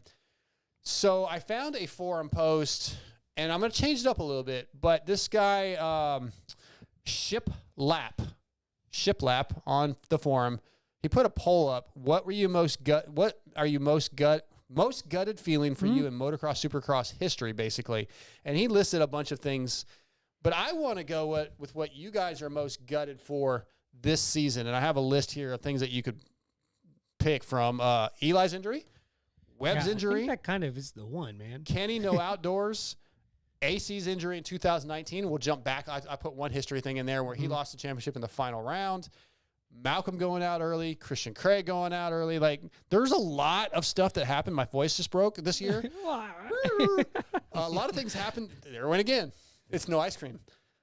Yeah, but that makes sense. What stands out to you, Steve, is the thing that just really, when you look back on this season or AC losing the championship in 19, that's the one history piece I put in, that you go, oh, wow, that one hurt me. I would say Malcolm. Okay. Going out. Yeah, that's a good one, Steve. And he was doing really super good last year. Yep. And he looked really Hoping for strong. a podium, yeah. And just, man, that was like, See, I wasn't expecting. Yeah, I didn't think of that either. That was not the easy choice. So but I like that. as he was saying that, though, I was thinking about, like, dude, those first two rounds, Mookie looked so fast. Even when he crashed, I think at A1 and then came back. And again, guys, listeners, MotoXpod Show at gmail.com. I want to hear your most gutted moment of the season, or you can give me your history one if you want. But I'd like to hear from it. We'll read them in a couple weeks. You're laughing. We've got the chats. I like my chat, guys. It's always a good time. So someone said Dark Mouse because you squeaked. All right, kick them off. Scotty, what are you most gutted for this season? Oh, I think you gotta. I think what I'm gutted is that we were on pace for the probably what could have been like rounds. I look at like round 12 or 13, and I was like, dude, this is like becoming like the best championship that we've like ever seen. And then to see how it ended was kind of just and Tomac going out. Yeah. Hopefully not. Could be considered his last time we might see him. That's going to be the moment for me. Just the championship / Tomac and Cooper Webb getting hurt the way they did and the way it ended.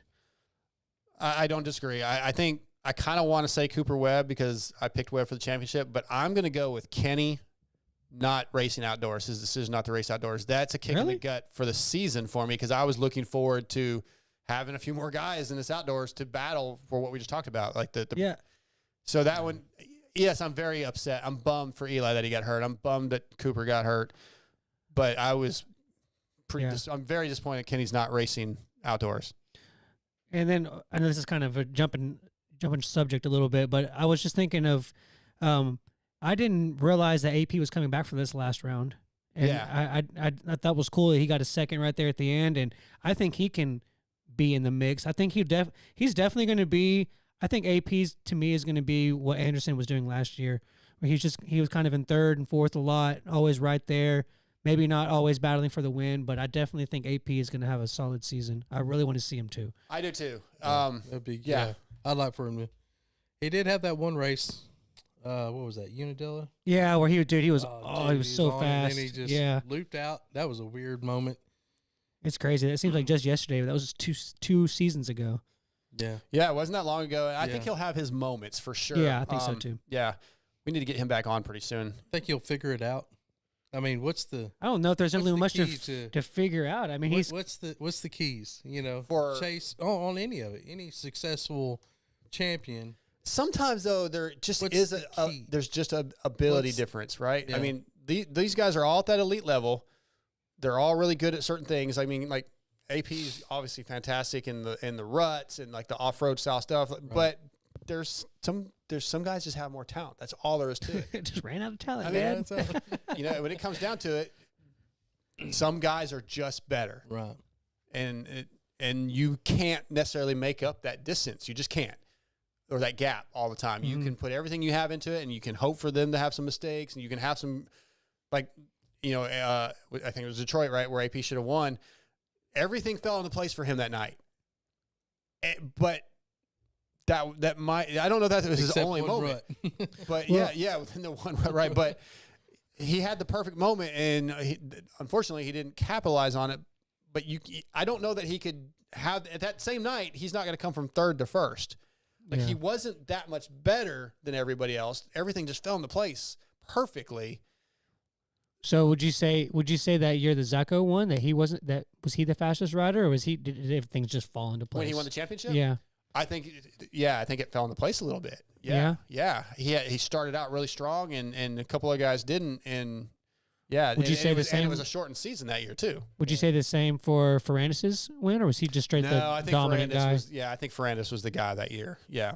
So it'd be interesting to see. It can always just happen. Right. You never know what's going to happen. No, you definitely never know. I think AP will get some more podiums, and he's going to get a win eventually. Yeah. But again, I don't know that I believe AP is ever going to be a championship 450 guy. Yeah. Champion 250 guy.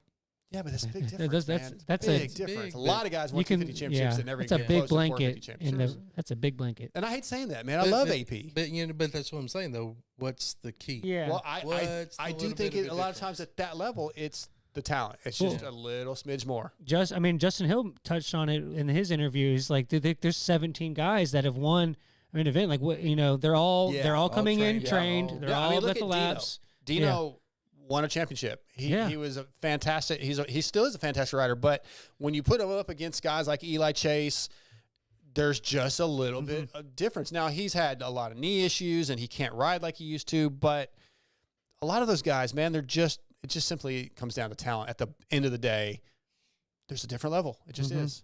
The greatest quarterbacks of all time, or any sport, right? I mean, they're all some of the best athletes in the world, but some are just a little bit better than others. They just are. Yeah. Prox is rooted in racing from motocross to off-road, supporting teams like Pro Circuit Kawasaki and Pro Yamaha and SLR Honda. ProX has been dedicated to supplying, I said it both ways, supplying quality components since 1975. From complex jobs like an engine rebuild to simple maintenance like filters, chains, and sprockets, ProX aims to bridge the gap between OE and quality and affordability. Find ProX at your local dealer or online retailer. Visit prox-usa.com to search for parts for your bike and follow them on social media. ProX highs and lows. Scotty, what is your high from this previous weekend or the season? I'll give it to you. We kind of just did the season, didn't we? Oh no, we did the biggest upset. Yeah, biggest gut wrenching. So that, but that's the low. I'm gonna say the high was, I guess, Sexton. Getting the championship. Okay. And the low was like we literally lost the last guy that was doing anything with the rocks and getting hurt in the main. Like just like. Thankfully, he's not hurt. Sounds like yeah, this, so it sounds like he's okay. That could be a high. Yeah, that could be high, high and a low. Yeah, high A or high B. Steve, you got your Pro X. Pro X high. Yeah, I'm sorry. No, I should never call anybody TJ. I feel bad calling TJ TJ. What's your Pro X high from the weekend or the season? Let's just do the weekend. The red sweep, man. Honda's got all of yeah, them. Okay. All right. Not bad. They were the powerhouse back in the 80s and early 90s, and they got them all. Yes, they did. Well deserved. What's your low? MotoXpodShow@gmail.com for your Pro X highs and lows. Give them to us for this weekend, and remember to do it all season. Probably the low is basically in the future. Seeing what Tomac's going to do. Okay, yeah. That would be my low right now because not knowing what he's going to do. If he comes back, he'll come back healthy and ready to roll. Yeah. There's no doubt in my mind. He's not built to come back half-ass. Half-ass. I agree. That's the biggest low. Okay. I think he had a great season, great career. Obviously, one of the best. My Pro X high. I had a couple wrote down. I'm about to sneeze, but hang on, hang tight.